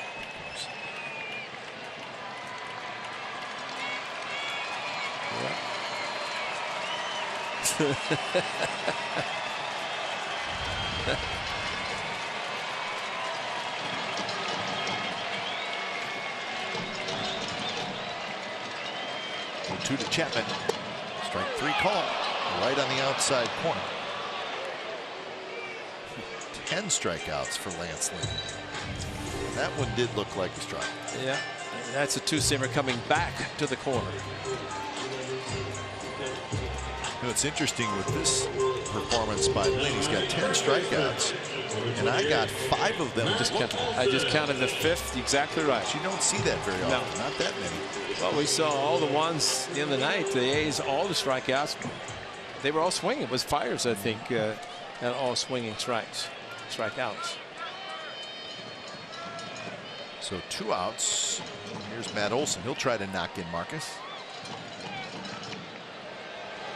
And that one dribbled up the first base line and rolls foul. Maybe the difference in this game from a pitching standpoint for the Rangers. Obviously, their best pitcher is going Lance Lynn, but in the first 2 games of this series, the Rangers pitchers walked 17, and 8 of them scored. That's right. Today, Lance Lynn has walked 1. In that same inning, hit a batter, walked a batter. A's only 1 hit in the inning, the 3rd inning, when Olson struck out with the bases loaded. Not a fastball, high fastball.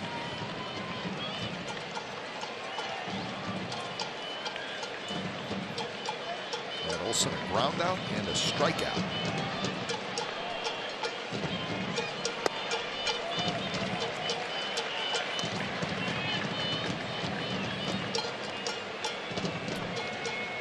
Well, with a lot of strikeouts comes a lot of pitches. 90th pitch coming up, and pitchers don't pitch more than about 105, 110 anymore. Starters anyway.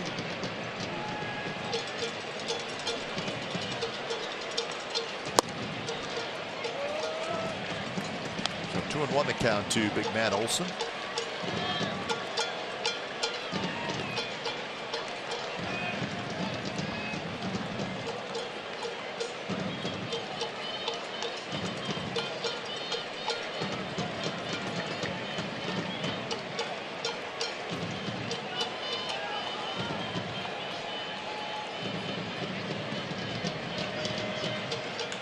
There's a shot to right field, a base hit. Mazar charges. Mazar's throw to the plate is just a little late. Marcus Semien scores.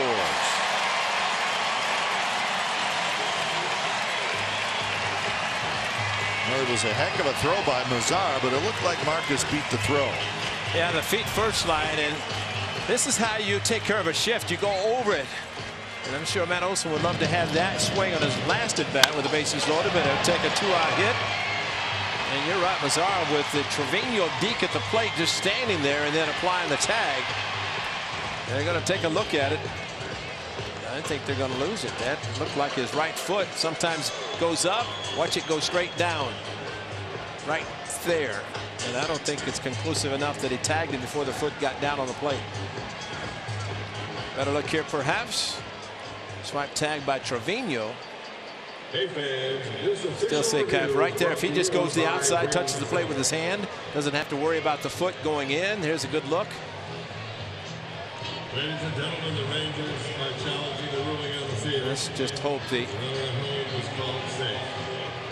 had been the left knee, right foot on the plate, and I don't think it's conclusive, Kai. We'll see. Marcus's foot kind of came up and then back down, but I think he got it back down on the plate right before a tag was made. Yeah, I think that's the biggest thing. Watch the foot. It does come up a little right pops here. up, but straight down. Gets it down. Yeah, right there. So it's very close. And here's probably the best look. As the foot gets down, where's the tag? How quickly is the tag? Yeah, he's safe. Exactly. So that close, but I think he was indeed safe. So the A's get their second run. It's 8-2.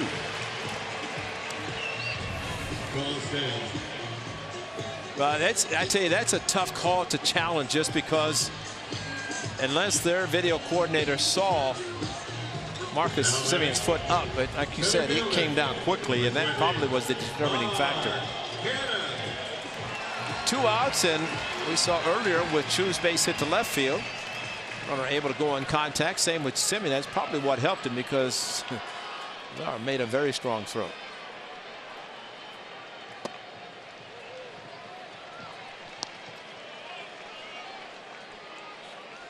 23 runs scored versus the Rangers this year for Marcus Semien. Ties the Oakland record for runs against any team in a season.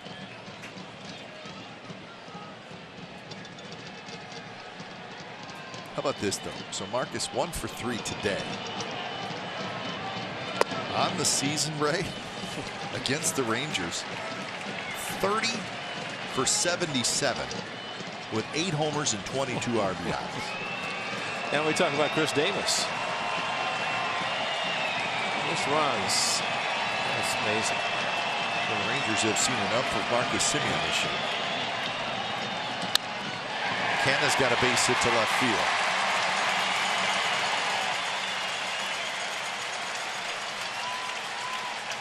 Well, how about StatCast on speed of Marcus Semien scoring on a very hard hit ball by Matt Olson. Here comes the rabbit, sprint speed of 29.3 feet per second. Second at home in 6.91 seconds. That's fast. Great instincts by Marcus Semien, and even going for the double with 2 outs or 1 out, thinking about the triple and maybe could he get there, but decided against it, probably wisely. So he's trying to keep it going. So Seth Brown is the hitter. 2 on, 2 out. Good time for first major league home run. Lightning swing, fouls it straight back. I'm getting greedy, Kite, because those 3-run home runs, you know, can really, I think you've said it all season, get a club back in a game. Big home runs, and the A's have not hit one today yet. So a lot of pitches for Lynn. He's had 95, over 20 in each of the last 3 innings.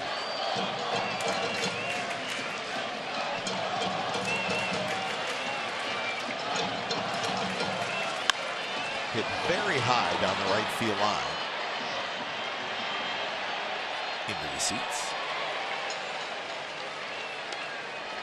Started on July 26th. Lance Lynn threw 111. That was July 26th. That was, of course, at a time when end of the 4th month of the season. Probably peaking a little bit, but we'll see if he can make a mistake to Seth Brown.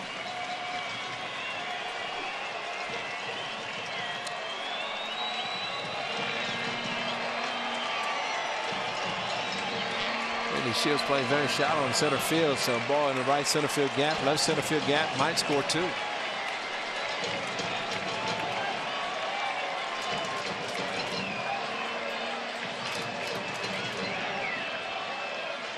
that one pops away from Trevino, rolls toward the A's dugout, and everybody moves up.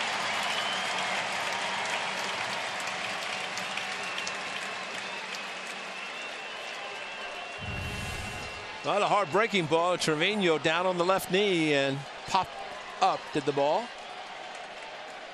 See catchers doing that a lot, and the mobility is just not there, unfortunately, when you're down on a knee.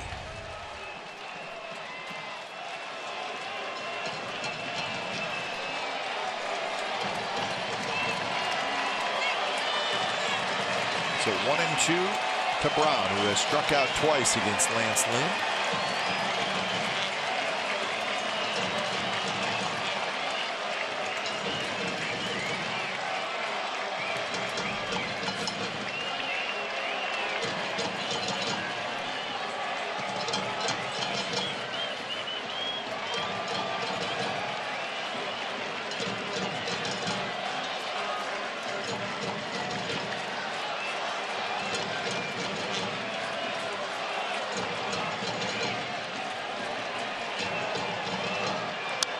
Straight back.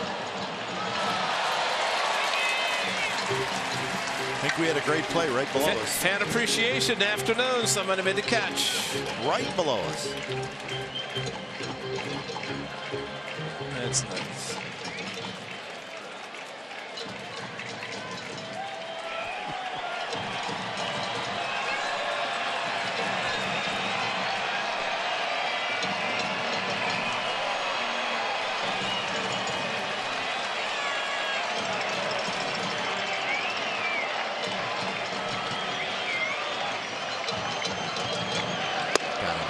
Stayed with a fastball at 97 miles an hour. The A's get a run on 3 hits and 11 strikeouts now for Lance Lynn. 8-2 Dealers. So it's an 8-2 Rangers lead, top of the 6th inning. Lance Lynn, he's been good. A lot of pitches. May try to head out there for another inning. When it's time for change, think Speedy Oil Change and Auto Service, your trusted oil change tune-up and smog expert. So Chris Bassett comes in, pitching out of the bullpen now. Not because he wasn't good as a starter, because he was very good. What he'd like to do here is get scoreless inning, or be a pitcher without giving up a run, because the 3 previous pitchers have done exactly that. That's right. The only inning the Rangers haven't scored was the second, and that was Roark's second inning of work. To Shields, Trevino, and then the top of the order.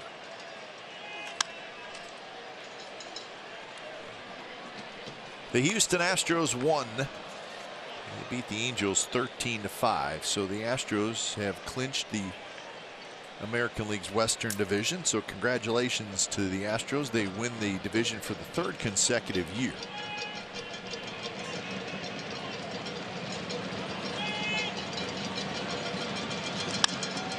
Driven toward right.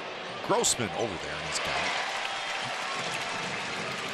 Well, the A's have had a terrific 2019 regular season and are poised to continue the run of success into 2020. Experience the magic of A's baseball in 2020 with 50% off concessions, $10 prepaid parking, 25% off merchandise, and increased access to the ballpark with an A's Access membership. Build your membership today by visiting athletics.com/access.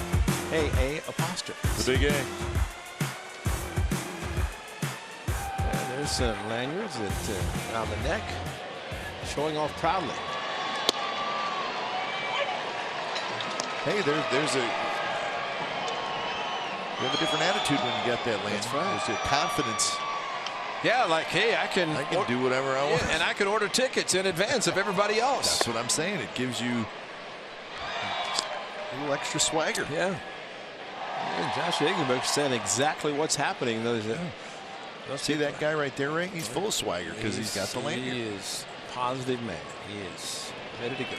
Just go up and what's the price of that? Oh, I was 50% off because I'll show my couple more. That's right.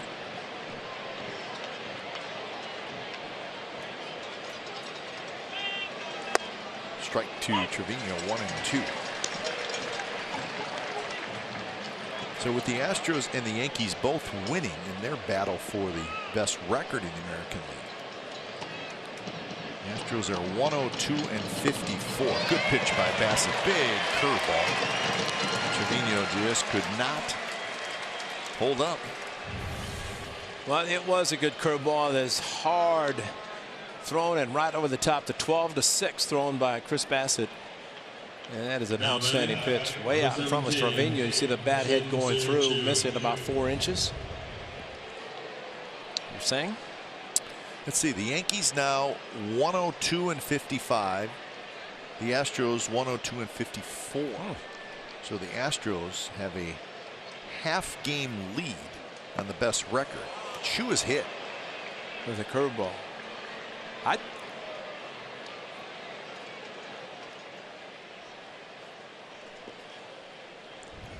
Well, how about the StatCast on Chu's? I mean, this is unbelievable. If you think about 461, Aaron Judge at 467. This one, though, 461 feet today for Chu on the first pitch of the game.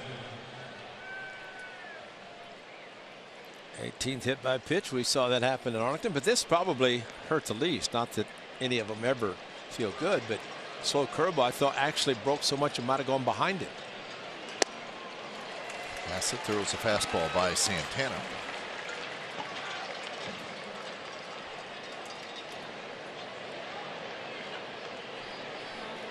Santana is 1 for 3. He had an RBI hit in the 4th inning.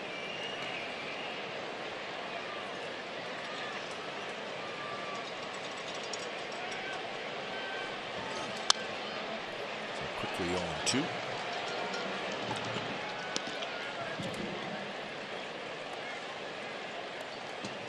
All kinds of green and gold. Look, everybody in that camera shot right there has white, green, or gold on. Some type of A's outfit.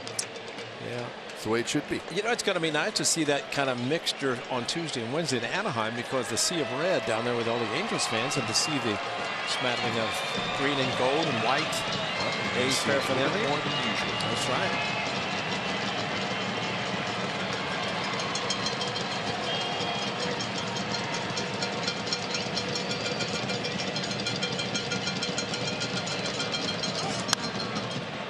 Was on the run on an 0-2 count, 2 outs.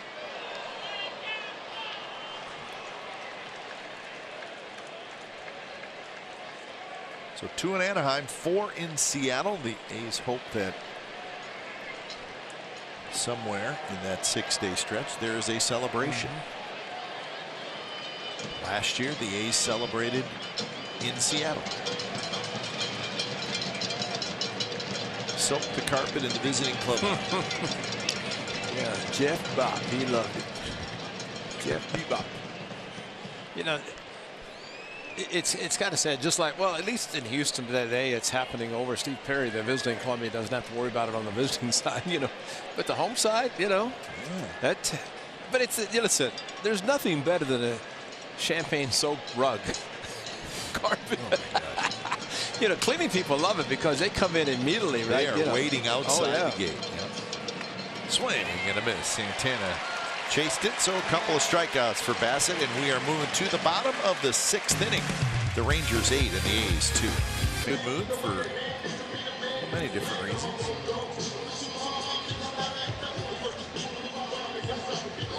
So Lance Lynn back to work. He's been good. 11 strikeouts in 5 innings. So of the 15 outs recorded, 11 have been strikeouts.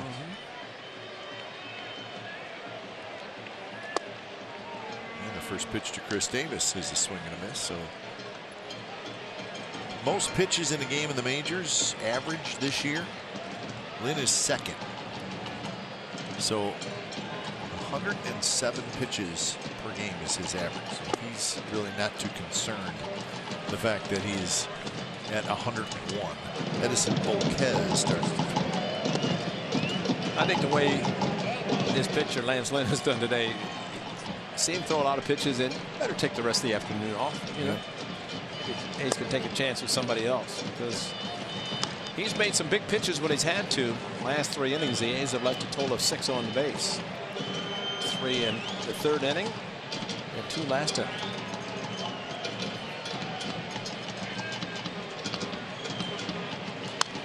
Davis reaches for it, pops a foul. I don't think Chris Davis is going to hit 247 this year, because that's what he's done the last 4 years. It would be quite a story.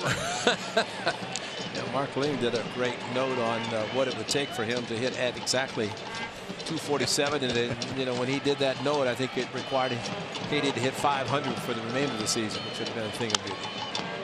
Popped up again, foul territory. Guzman gave up on it and then realized that this is the Coliseum. Yeah, and not 7 miles of foul territory. Not Globe Life Park. Yeah, I think there's a lot of truth to that. Guys leave their friendly confines of very little foul territory. And one thing Dave Cavill's talked about, A's president, that the new park, once they do get the new park built, will have very minimal amount of foul territory, which should fit right in with most of the new stadiums. Fan friendly, close to the action. Chris Davis with a big swing and a miss. That's 12 strikeouts for Lance Lynn, and he's got Chris Davis 3 times. Well, Brown, who just struck out last inning with a couple of runners on, and Chris Davis, 6, half of the strikeouts for those 2. It's a high fastball. Number 23, Jerickson. So with 1 out, here's Profar.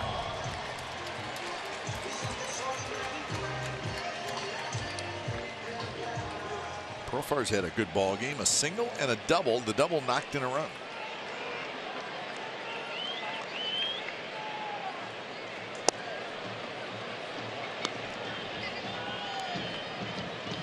See where the Padres fired their manager last night, Andy Green. Right. 4th year as the manager of the Padres. Which leads everybody to speculate that Bruce Bochy's going to go back. Yeah, how about that? I know. Padres 69 and 86. So I think there is some disappointment in that record. Especially with the money they spent on Manny Machado. Eric Hosmer, also a big contract. First baseman, plays every day. Machado on the left side of the infield. But I think it's interesting is most baseball people will tell you that would be a very, very attractive job because the Padres supposedly have a terrific minor league system. I mean, and they got a lot of good young players. So I think whoever gets that job is going to be in a pretty good spot. Plus, you're in San Diego, beautiful weather. You got a beautiful new ballpark. It'd be interesting to see what happens. Tatis Jr., what, shortstop, and Machado third. I mean, there's worse rosters you can take over. Right. Yeah, Hosmer, the Gold Glover at first base, and then left side of the infield with Machado and Tatis Jr. I'm surprised that they have not played better this year with just the 69. Yeah, Mudd probably also. Yeah, Mark Grant. Yeah. Probably disappointed that, as he likes to call them, the Friars, not doing what was anticipated this year. Mudd's a good man.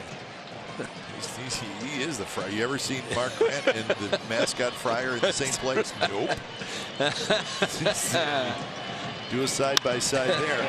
Under the glove of Andrus. Profar is 3 for 3. So doing a number against his old teammates.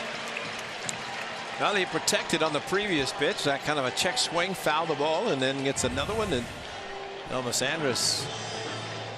And that'd be it. Which the A's will be standing ovation as Chris Woodward, the manager, going out. And maybe with the elevation of that pitch was enough as he's going to Volquez. So Lance Lynn is done. When it's time for change, think Speedy Oil Change and Auto Service, your trusted oil change tune-up and small experts. Mouth. 7 hits, 2 runs. The 12 strikeouts ties a career high. So it'll be another veteran, Edison Volquez, who is now pitching out of the bullpen for the Rangers. Did pitch 1 inning against the A's back on the 14th as he has just been activated in September, but just his 9th game. He does have 3 starts. Of course, the veteran. Unfortunately for the Rangers, he's not been available. Not a bad guy coming out of the bullpen. Out at second, on to first, and that is a double play. So Volquez comes in, does the job, gets the double play, and we're on to the 7th. The game, actually, Calhoun. He has been good. Same pitch, he hit twice. First in the home run, came back the second time, hit another home run. 3-2 fastball, 1-1 fastball, 20 home runs for the right-hander, and double trouble for sure. It's Calhoun with 2 home runs. See another Calhoun Tuesday night. Cole Calhoun. Cole Calhoun. No Mike Trout, though. Yeah. Number 5. Which is good. Although he is fun to watch. Yeah, he is. So Chris Bassett is going to head out there for his 2nd inning of work. He'll face Calhoun, Mazara, and Odor. 7th inning. And the Rangers leading 8-2. The A's do know that the Rays lost today, and the Indians will play tonight. How about this? Athletics pitchers, 1,245 strikeouts. That's the new Athletics single season record. They broke the record that was set in 2014. So a pitching record set by the Athletics. We talked so much about the home runs. But isn't that baseball of 2019? Strikeouts, home runs. And home runs. So the A's have set franchise records in both categories this year.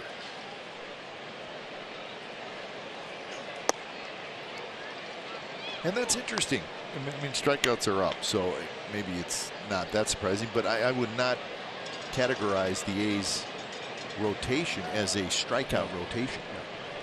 It's a rotation, doesn't give up a lot of home runs. We've seen too many today. 2-1 to Willie Calhoun. He's got a couple of those home runs.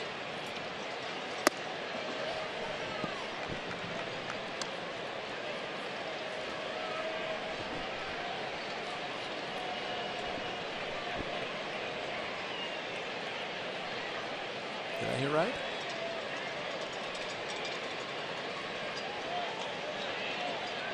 Did I hear 38 or is it 28? I thought I heard the attendance. I thought they said 38,451. 451. That's right. You know, I think it looks a little bit bigger than the last two nights. Yeah. Upper deck. There's more people in the upper deck today. Well, that would be great if it was. So a very nice attendance mark these last 3 games. Strike 3 call. Calhoun flipped his bat. He was headed for a walk, and he's having a chat with Marley. Okay. Probably got fooled because Chris Bassett decided to pitch out of the stretch. Just a little high. Come on, you know. That was a lot high. Now batting. Wow. Number 30. A lot high. I like that. So 1 out. Here's Mazzara.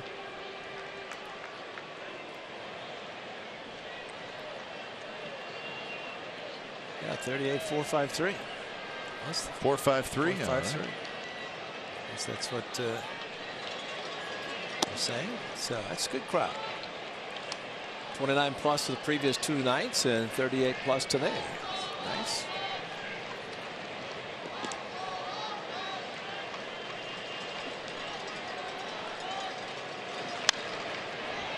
Won the count to Mazzara. He has one of the 5 home runs hit today. He hit a solo shot in the 5th. Manuel Clay starts to throw.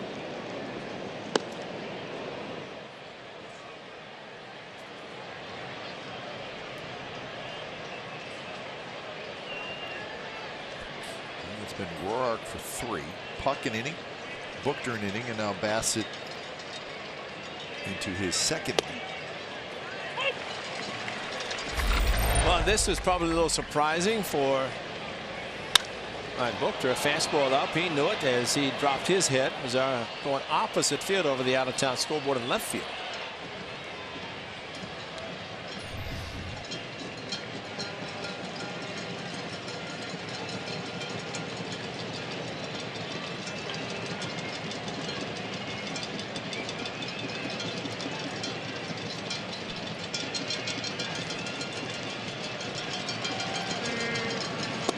And he went around. Could not slow up on that high fastball. Bassett now 4 strikeouts in an inning and 2/3. And the pitch elevated. Way elevated. So maybe Mazzara said he called it on Calhoun. I better swing. Kind of a half swing. Ended up going too far. When you, I mean, what you just said, there's a seriousness to that, right? If you're the guy standing in the on-deck circle and you see a high strike called on the hitter before you, it's going to make you think I may need to swing at that. Right.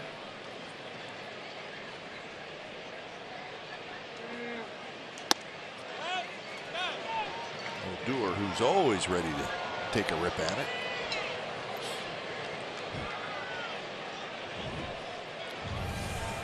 He definitely is always ready, and this one, Jerry Davis said no. Well, Doer is 0 for 3. He reached on a fielder's choice and scored in the 1st. Doer has struck out the 2nd most times in the American League. Soler from the Royals has struck out 172. Odor has struck out 168. Soler's in that guy? He's at the top. He's also at the top in home runs. 3rd in RBI. He swings hard, just like this guy. Wow. Yeah, don't get cheated no matter what the count is. Lift the leg, put the foot down, and swing hard. You know what I always think, Ray? If you're in the top 10 in strikeouts, then you better be in the top 10 at home run. That's right. Yeah. Odor. Diving play, Chapman gets up quickly, juggles, throws in time, and got him. What a play by Matt Chapman. He was playing the shortstop spot. He could probably play there and do a heck of a job. Nicely done. Whoa. Dave Campbell out in the fall and winter, getting you ready for the 2020 season. Download A's Cast today by visiting athletics.com/A'scast, your 24/7 destination for A's baseball.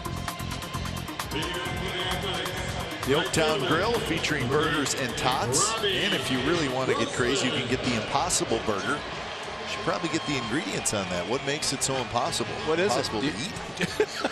Do you know what the ingredients are? I don't know. You like burgers, though. Yeah, I do. I'm going to have some tonight. It's not impossible that I could eat 3.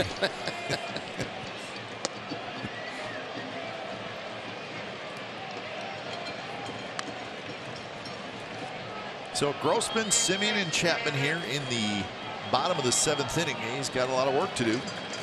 Emmanuel Place is the new pitcher for the Rangers.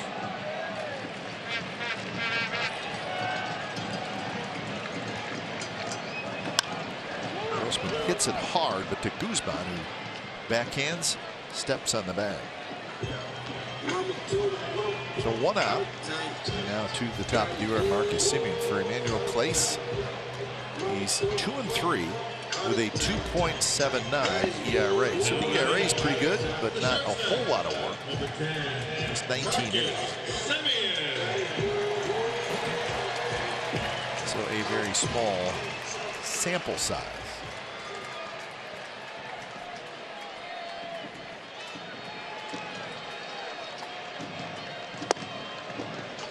Minnesota Twins won today at home. They beat the Kansas City Royals 12-8. So the team that's chasing them, the Indians, will play later. So the Twins' magic number to win the American League Central is now at 3. So everybody's getting close if they're not in. The Cardinals, with their win today, their magic number is also 3.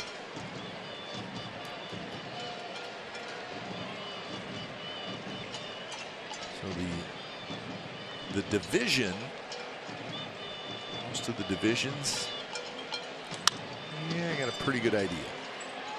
Odor, nice backhand. In between hop that he backhand, which is not an easy play. So 2 outs.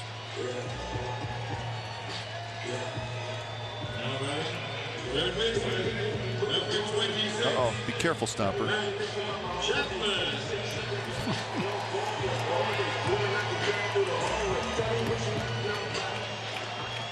Stomper's got a big crowd to entertain today, over 38,000.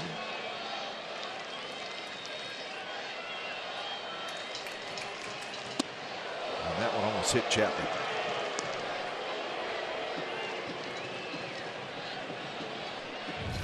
Well, the A's have been hit too many times, especially Chapman got hit in the head on the, was it Kansas City? Kansas City got hit in the head, which that's scary. Get up around the shoulders and say what you want. You know, if you're throwing up in that area, your control is not that good. You shouldn't try. That's when people get upset.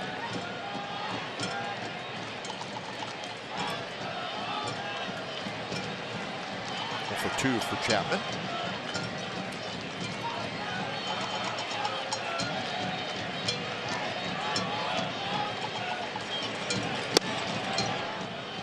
Chapman in this series now 2 for 9. He's got a couple of RBIs.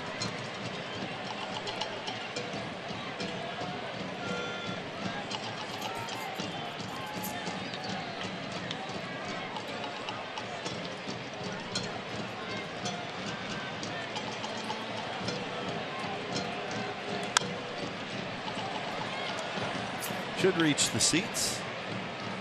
Right behind the Rangers dugout. Get 2 strikes and pull a Johnny Cueto, huh? Oh, hesitation.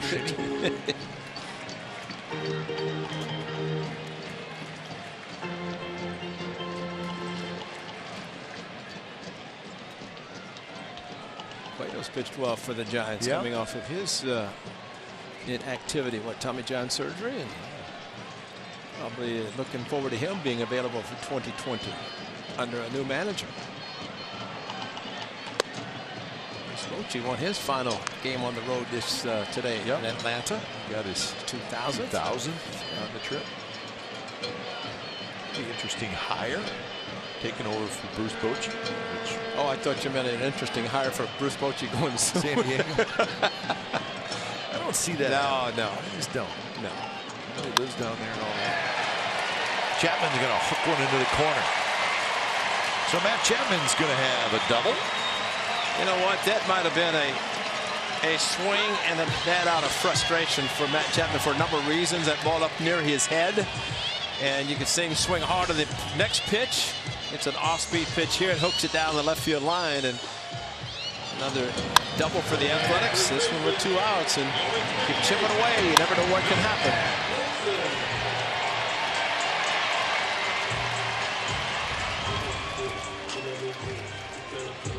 For Matt Chapman, that is double number 36 to go with the 34 home runs and a couple of triples. We'll see if Olson can bring him in. Olson had a 2-out run scoring hit in the 5th inning. Same type of situation, and he knocked in Marcus Semien. Well, if anything, with 2 outs, the runner can take off from second on contact, and that's always important.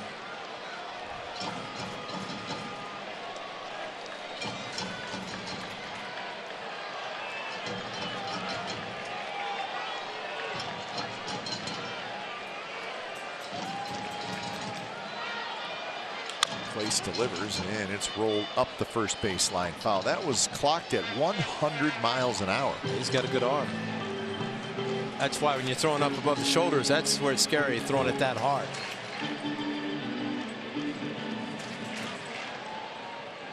Saw him at Arlington, the weekend series. A series that the A's won all 3 last weekend.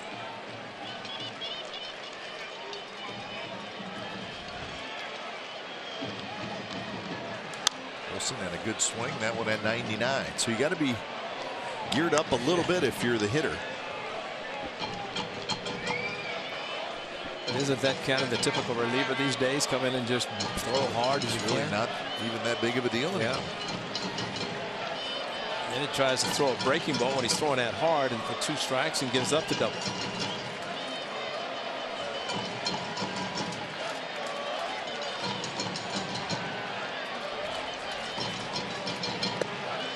Good take there by Olson.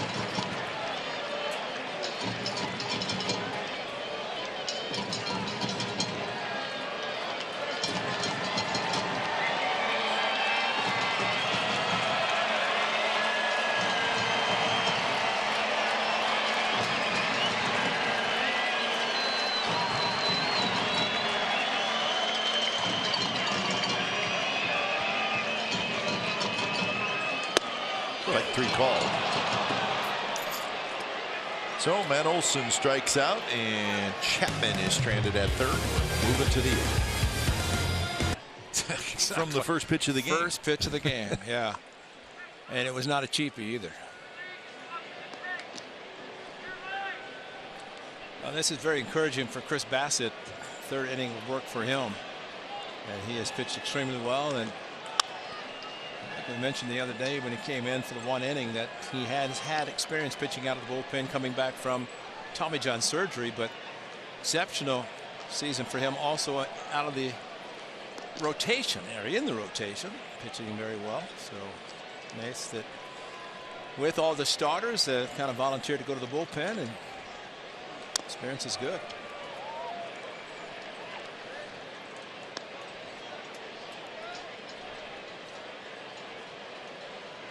Versatility always helps.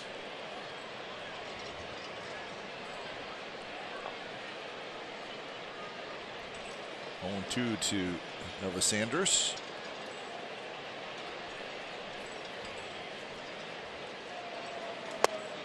Fastball a little bit outside. It was Elvis Andrus got back in the early part of the season when Bassett was pitching out of the windup that he fell behind Andrus and then went out of the stretch with nobody on base. And that was kind of the beginning of the year for him.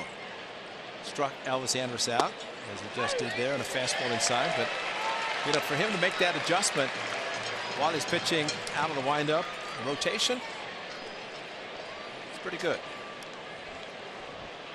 Well, the total season attendance number is in after the crowd today of over 38,000. So this year, the A's drew 1.662 million fans. So 81 home dates, 1.6 million. As we look back at last year, the A's drew 1.57 million.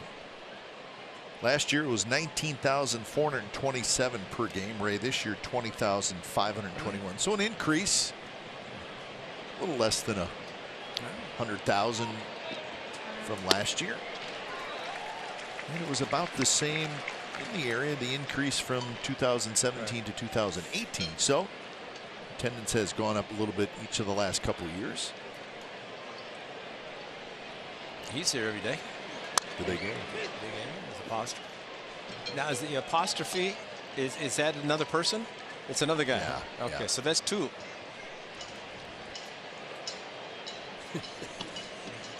Although I think the apostrophe and the S that could be sort of a new character. I don't think he was here at the beginning of the year. The Big A was here. Yeah, you can tell. Yeah, he's a Big A. And the other guy's floating around, so he must not be up to the task of being an apostrophe. Another hit for Guzman. Yeah, that's true. It helps the story if the Big A and apostrophe S stay together. Yeah. I mean, you just can't be wandering off. Because if you're wandering around just as apostrophe S, what really are you? Yeah, he's got to. Yeah, you got to stay close. You got to stay at least next to each other. Make sure you're in order. Maybe they could attach each other like the Gold Gloves, the Rawlings Gold Glove with Chapman and Olsen this year, where they can hook them together. They do. They're in the same area. The breezeway up there in right field. If I'm wearing that, I'd stay in the breezeway too. It's got to be hot. Yeah, that's their spot. Yeah, it's perfect. But I do agree with you a little bit, Ray. It seems to be the apostrophe S just strays a little bit. Yeah. It's got to stick with the program. Maybe they'll think about that when they take Bart home. Toward the right field corner, and it is just foul. The Shields wasn't really worried. He thought it was going to go foul the whole way, and it did.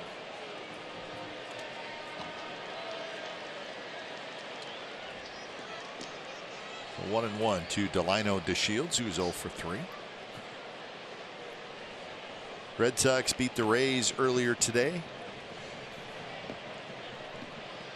And they are underway in Cleveland. The Phillies and the Indians.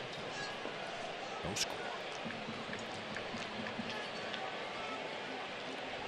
You just don't know what teams you're going to be cheering for or against. And now we constantly checking the Rays score and constantly checking the Indians score, and that's why. The A's with a 2.5 game lead for the #1 wild card spot.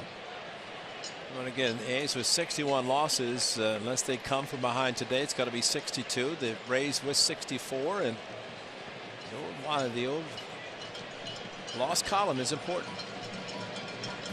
Indians at 64 also, starting play right now. Well, what else is important? In the big picture, the A's have the tiebreaker against both the Rays and the Indians. So hope it doesn't need to be. So explain that now, because and they've said it just in case that if the two teams, only two teams, right, in the wild card, the third cannot be part of it. Yeah.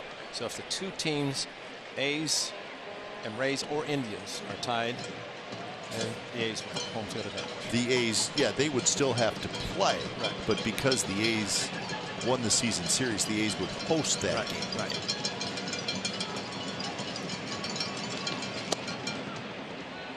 The Rays will play Boston tomorrow, so that's a 4-game series. So they have one more game to play in that series, and then they will host New York Tuesday and Wednesday. This is the Rays again.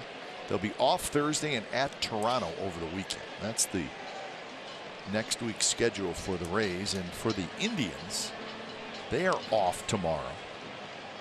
At the White Sox Tuesday, Wednesday, Thursday. At Washington Friday, Saturday, Sunday. So that's a tough weekend for the Indians to finish. The Nationals, they are battling hard for the National League wild card spot.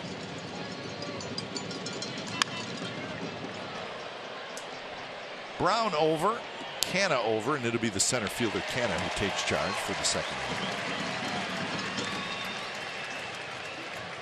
So if you want a scoreboard watch, that's what you'll be watching. So the Indians on the road. A's will be on the road. Number 56, Jose Trevino. The ones. A's are off tomorrow. Indians off tomorrow. So it'll be the Rays on their own. And the one thing about the Blue Jays, it was I believe it was very shocking that the Rays swept them in this series in St. Petersburg, because they're young but still a pretty good ball club. But see how different it might be at Rogers Center next weekend. And just as a reminder, all games on Sunday will start at the exact same time. 3 o'clock Eastern, 3:05 Eastern, 12:05 West Coast.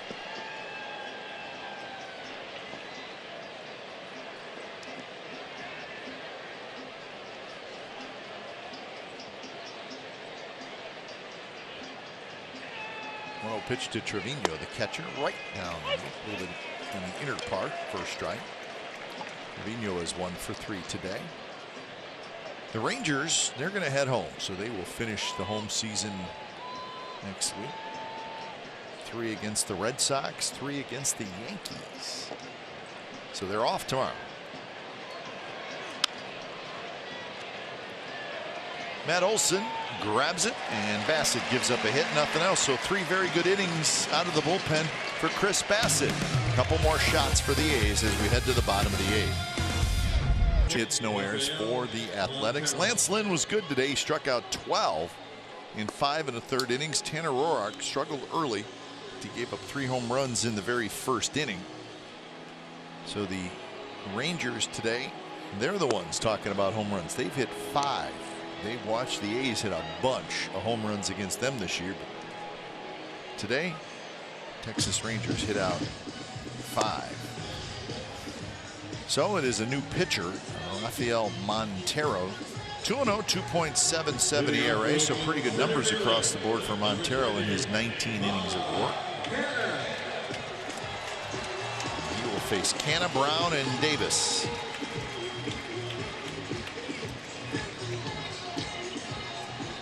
The A's have struck out 13 times today.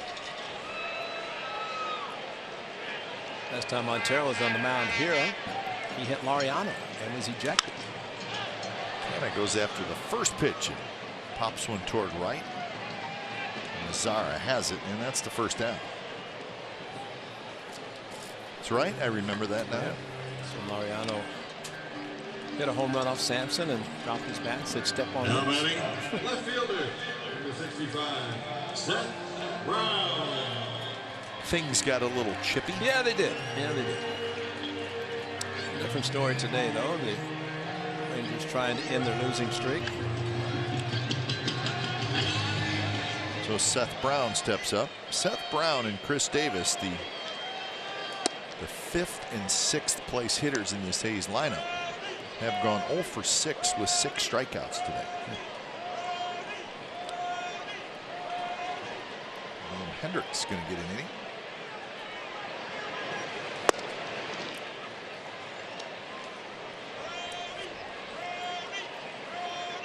Well, you had mentioned it. It seems like the A's just last several years finishing the season on the road.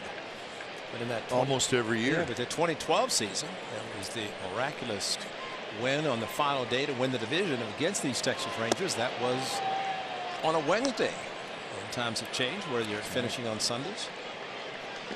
Yeah, generally, if you open the season at home, you finish on the road, and the A's always open on the road. Tokyo. That would be on the road. Matter of fact, A's lost that game in Tokyo, which is their first home game, at least of the season. Wow. So tough day for Seth Brown. He strikes out for the 4th time. And I wonder if he's saying to Chris Davis, pick me up, or oh yeah, that wonderful me. phrase, pick me up. Yeah, pick me up, because that was a very good pitch thrown by Montero. And so pick me up or join me. Pick me up. Yeah. That means you didn't do your job. That's right. And I have to now pick you up. Yeah, and you know that's a great statement, because, and I think it kind of says what baseball is about. A whole bunch of individuals, but please pick me up as a teammate, because I just made an out. Yeah. I just struck out. Pick me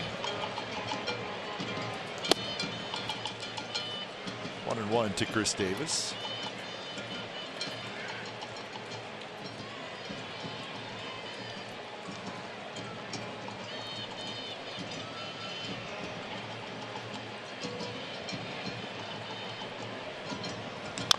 Got to be a frustrating time for Chris Davis after all he has accomplished the last 3 years.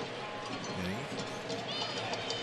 it has been a struggle for him this year. I don't recall it starting out as a struggle, though. It did. No, it did. Actually hit a whole bunch of home runs in April. Yeah. What, about 8 in April? He's got to be frustrated. Yeah.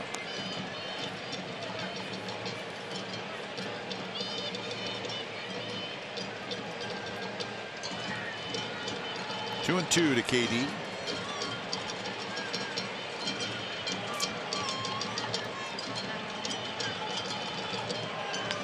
Slices that one foul. April the 12th, Chris Davis had 12 home runs. April 12th, 10 home runs on April the 12th. Wow, 10 home runs. So that's a great start. Yeah. He did get hurt in May, but that was the play in Pittsburgh.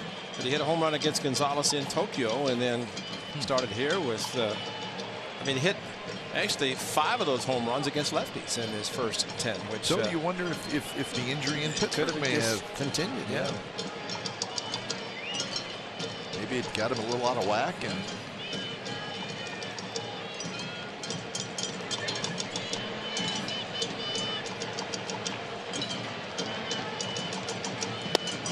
A little bit high, so full count. Remember this back in Pittsburgh, he was playing left field in the National League Park.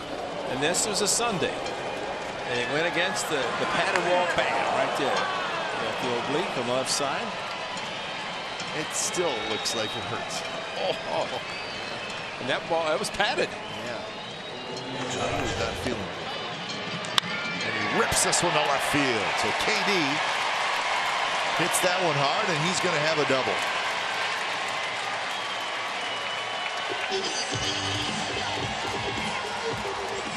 So that's a good sign. I don't think it was a fastball either. I think Montero tried to do something fancy and didn't do anything with it. Chris Davis all over it, elevated, inner part of the plate, and so a lot of doubles for the Athletics today, but they still trail big by 6 runs, bottom of the 8th.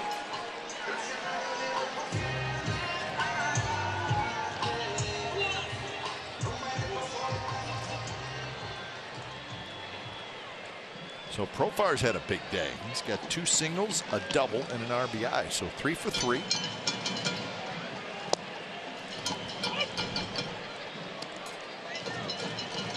These have stranded 7 through the first 7 innings.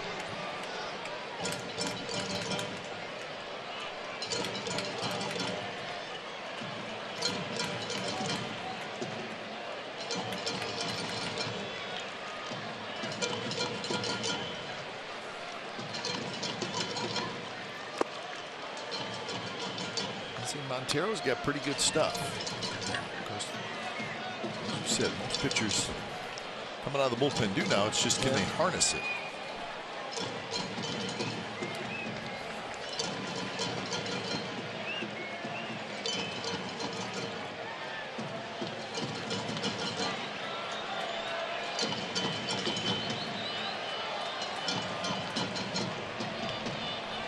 runs the A's have scored today had come with 2 outs. So far with one of those hits. With the double, driving in a run. Olsen the other.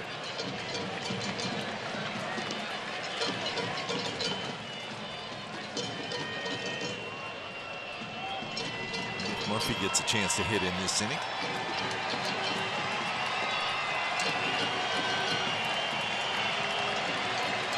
Well, the A's seem to always make it exciting at the end of the game if they're down.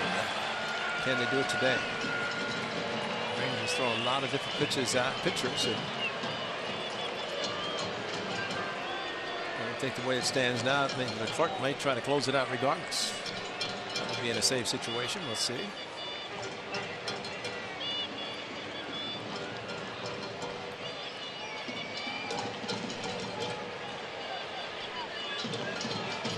Comes to an end.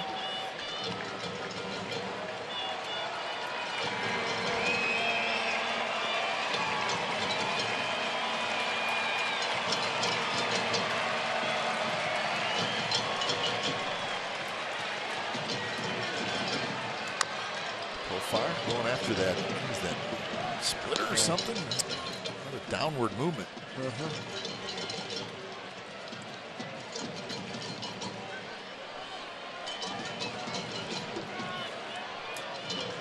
Count stays at 1-2.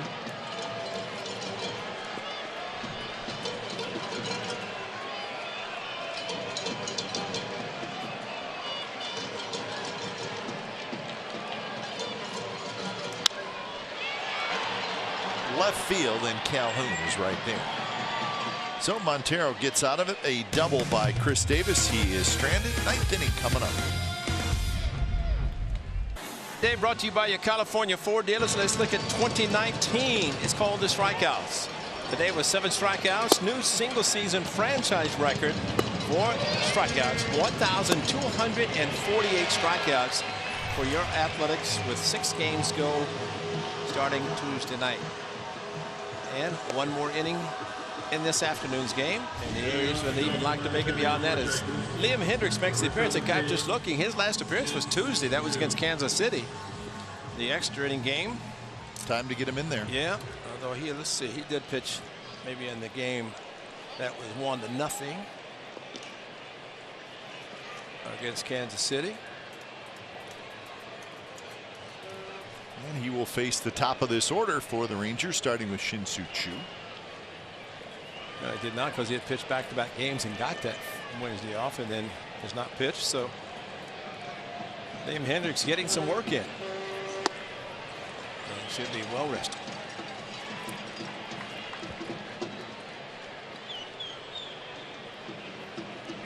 Choo has had a good game. A homer, ground out, RBI single, hit by pitch. So 2 hits, 2 RBIs, and 2 runs scored.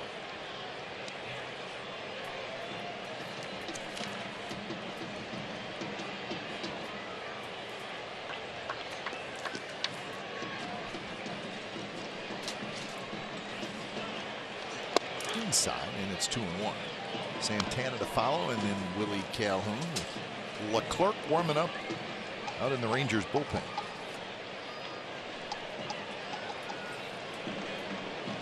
Rangers trying to break a 7-game losing streak. It's a fair ball. Olsen grabs it. He'll trot to the bag. Choo is retired. So 1 out here in the 9th inning.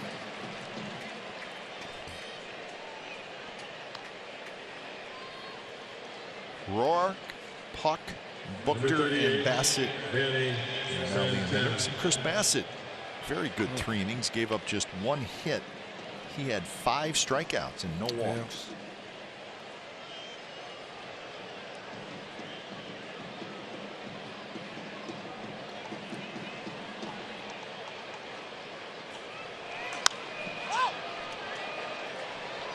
Chapman and Simeon looking up. It'll be Marcus. 2 outs.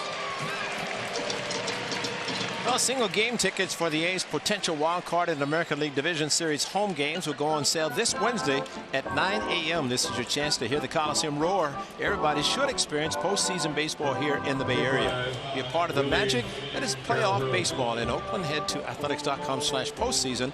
We need you to help pack the town. Pack the town. And loud pack the town. What an experience. Playoff game here at the Coliseum. Let's hope we all get to enjoy it.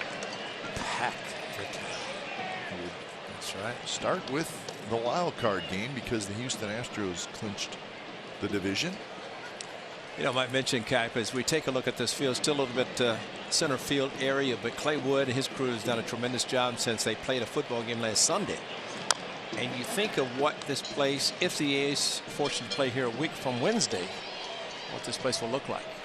And probably will be exactly the way it is at the beginning of the season when the A's began their new season. Clay Wood, sure, will start working immediately in hopes of that game being played here on the 2nd of October.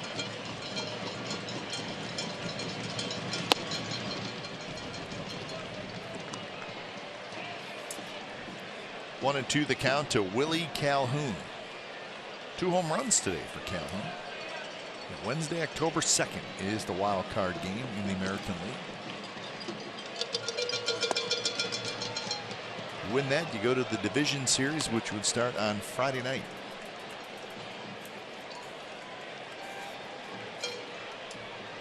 And that will be determined by a week from today, if not sooner, as far as who has the best record in the American League. That's going to be a strikeout. Good inning for Liam Hendricks. Last shot for the A's. A lot of work to do. They trail 8-2.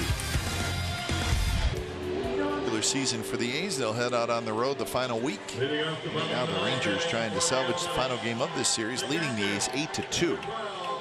The A's will send Murphy, Grossman, and Simeon up against the right-hander Jose Leclerc. Leclerc, 13 saves, and the ERA just a shade over 4. 94 strikeouts in 64 innings. Also a lot of walks. It was a good year last year. Was given the closer job. He was also given a contract extension, Ray, but he struggled early this year in the closer's role, and they backed him off.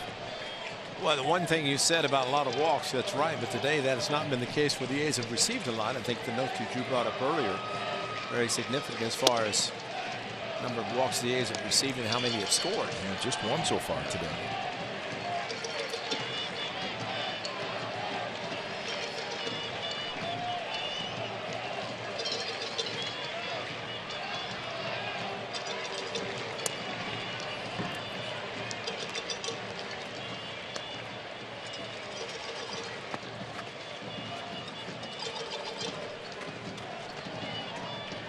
Murphy has been hit by a pitch. He has struck out, and he has hit into a 5-4-3 double play. So 0 for 2.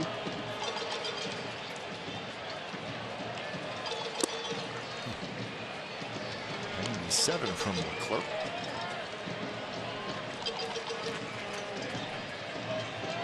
Like you said, to have the closer row, that means you're normally pitching close games. And I think in this game, 6-run lead, really not that much pressure on a pitcher to throw effectively, and Leclerc did and continued with that pitch. Murphy strikes out for the 2nd time, so the A's have now struck out 15 times in the game. Ball running out of way, and then comes back a little bit towards the middle of the plate. Right fielder. So good two-seam action from Leclerc, and I think that's what we've seen today. And you know, a lot of scouts in the stands watching, and what they've probably seen today is pretty good fastballs thrown by Lance Lynn, the starter, and the relievers, and that Leclerc pitch looked like a pretty good fastball. Yeah, you're right. They've all thrown a lot of fastballs today. Grossman's 0 for 3.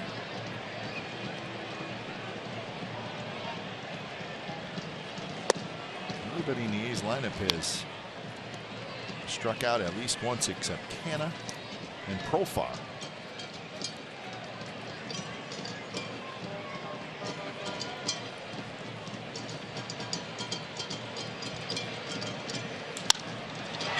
that's going to be a base hit left center field.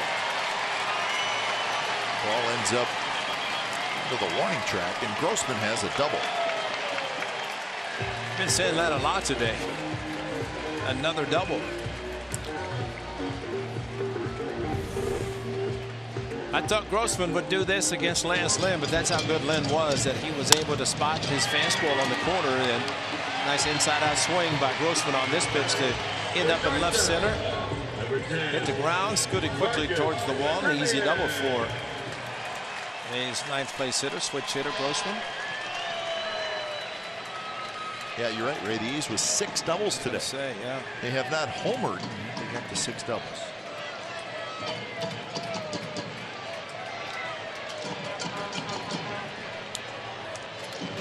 First pitch to Simeon, and that's a strike. 98 miles an hour. Yeah, Simeon has been so good all this season. And when he took strike 3 on a 3-2 to start the game for the Athletics, maybe that was indication of what was to come. Especially Lynn doing what he did. And to have 5 fall-third strikes today on fastballs, essentially, but good fastballs, that he was able to throw to both left-hander and right-handed hitters.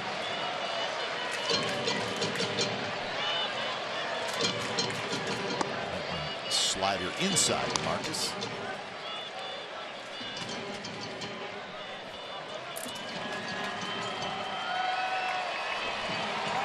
Next stop, we will see you from Anaheim on Tuesday night. First of a 2-game series. And that's going to be a base hit, and that's going to be an RBI as Marcus drops it right down the right field line. He's going to hustle for 2, and he is safe. So Grossman comes in to score back-to-back doubles.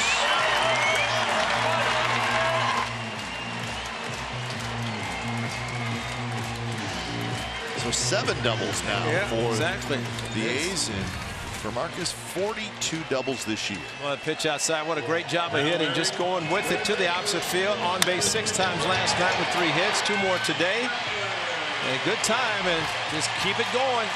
Testing the arm again of Mazara, but hustling hard into second base with Simeon, and smelled the double out of the batter's box, and that's why you run hard the way he did. Grossman was going to score easily on the ball to right field.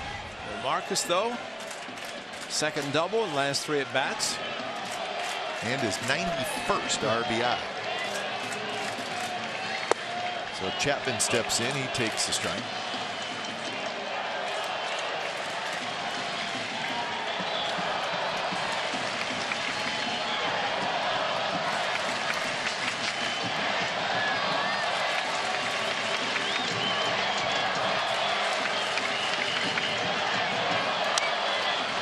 So an 0-2 count now. Leclerc throwing very hard. Now Chapman today, he's got a double. That happened in the 7th inning. He's also walked. He's 1 for 3. 8-3.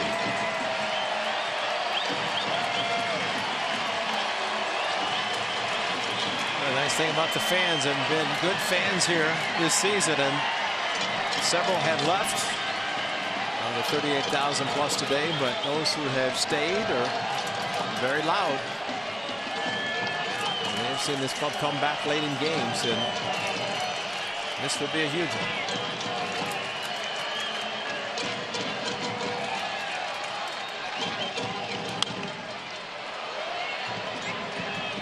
The count remains 0-2 on the foul ball.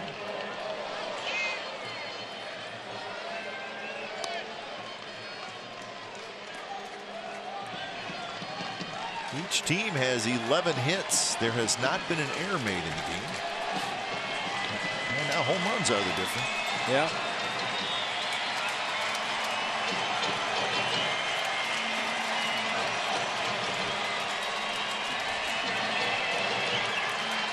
Leclerc checks, and the 0-2 pitch inside 98. Around the letters. Well, back-to-back at-bats for Matt Chapman. Up above the shoulders. Man. Can never turn away from a wall like that. I'd take that right in the chest. Never mastered that. Never mastered it, no.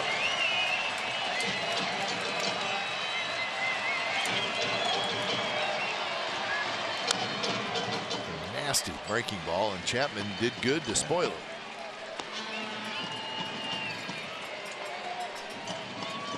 Fooled him on the pitch, but you're right. Chapman getting a double his last at bat. Chris Davis a double in his last at bat. 2 doubles in this inning.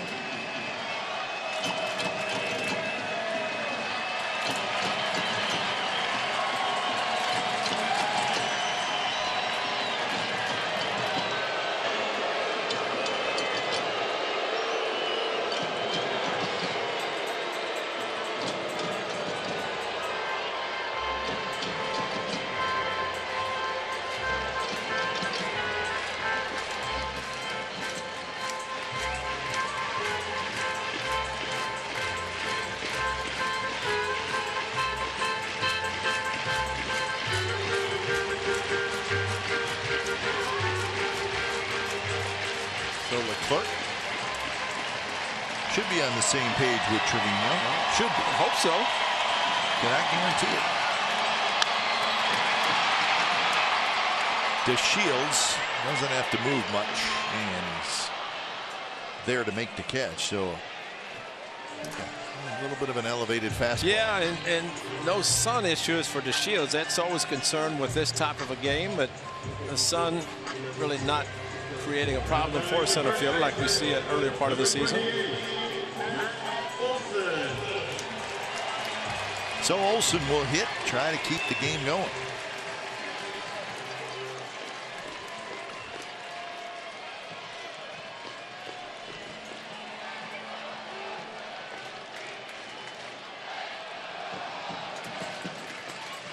First pitch to Olsen is up and away. And Olsen today, he's got an RBI hit, 1 for 4. Picked up his 88th RBI of the year.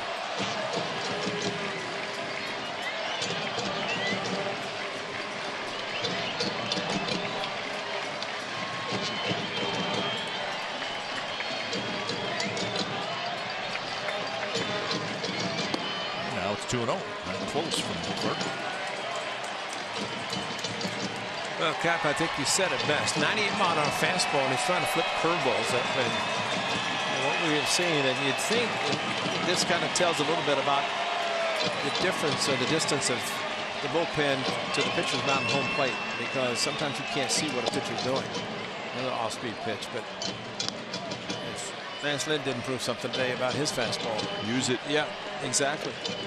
And to be able to spot it, and I think that's a perfect example of a guy that may not be overpowering, and he's not, but he can hit the corners. And you do that, and you get the calls, and umpires love it when it's that close, because it's kind of that buffer off the plate maybe a little bit that can still call in your strike. Get away with it, helps the pitcher. You got the control. May not have all the velocity as some of the guys do, but take control over 98 and not know where it's going. Seth Brown would love it at that. Because he figures he's going to put the ball in play.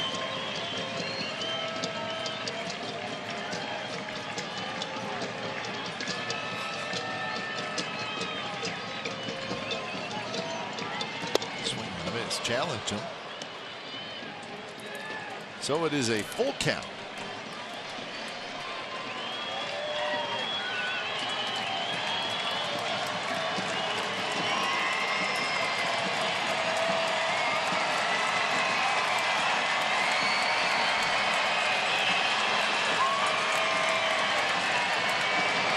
Pitch is bounced toward Guzman. Guzman to Leclerc, and that's how the ball game comes to an end. So the Texas Rangers salvaged the final game of this series, and the A's cannot finish off the sweep, and they finished the home part of their schedule with a 52-29 record. So that is it from the Coliseum. The time of game was 3 hours and 15 minutes today, and the attendance A very fine crowd of 38,453 saw it. So, final score this afternoon, the Texas Rangers over the Athletics, 8-3. Time now for A's Post-Game Live. It is brought to you by Toyota. Let's head back to the studio. The guys are standing by. Once again, the final score, 8-3, Rangers over the A's.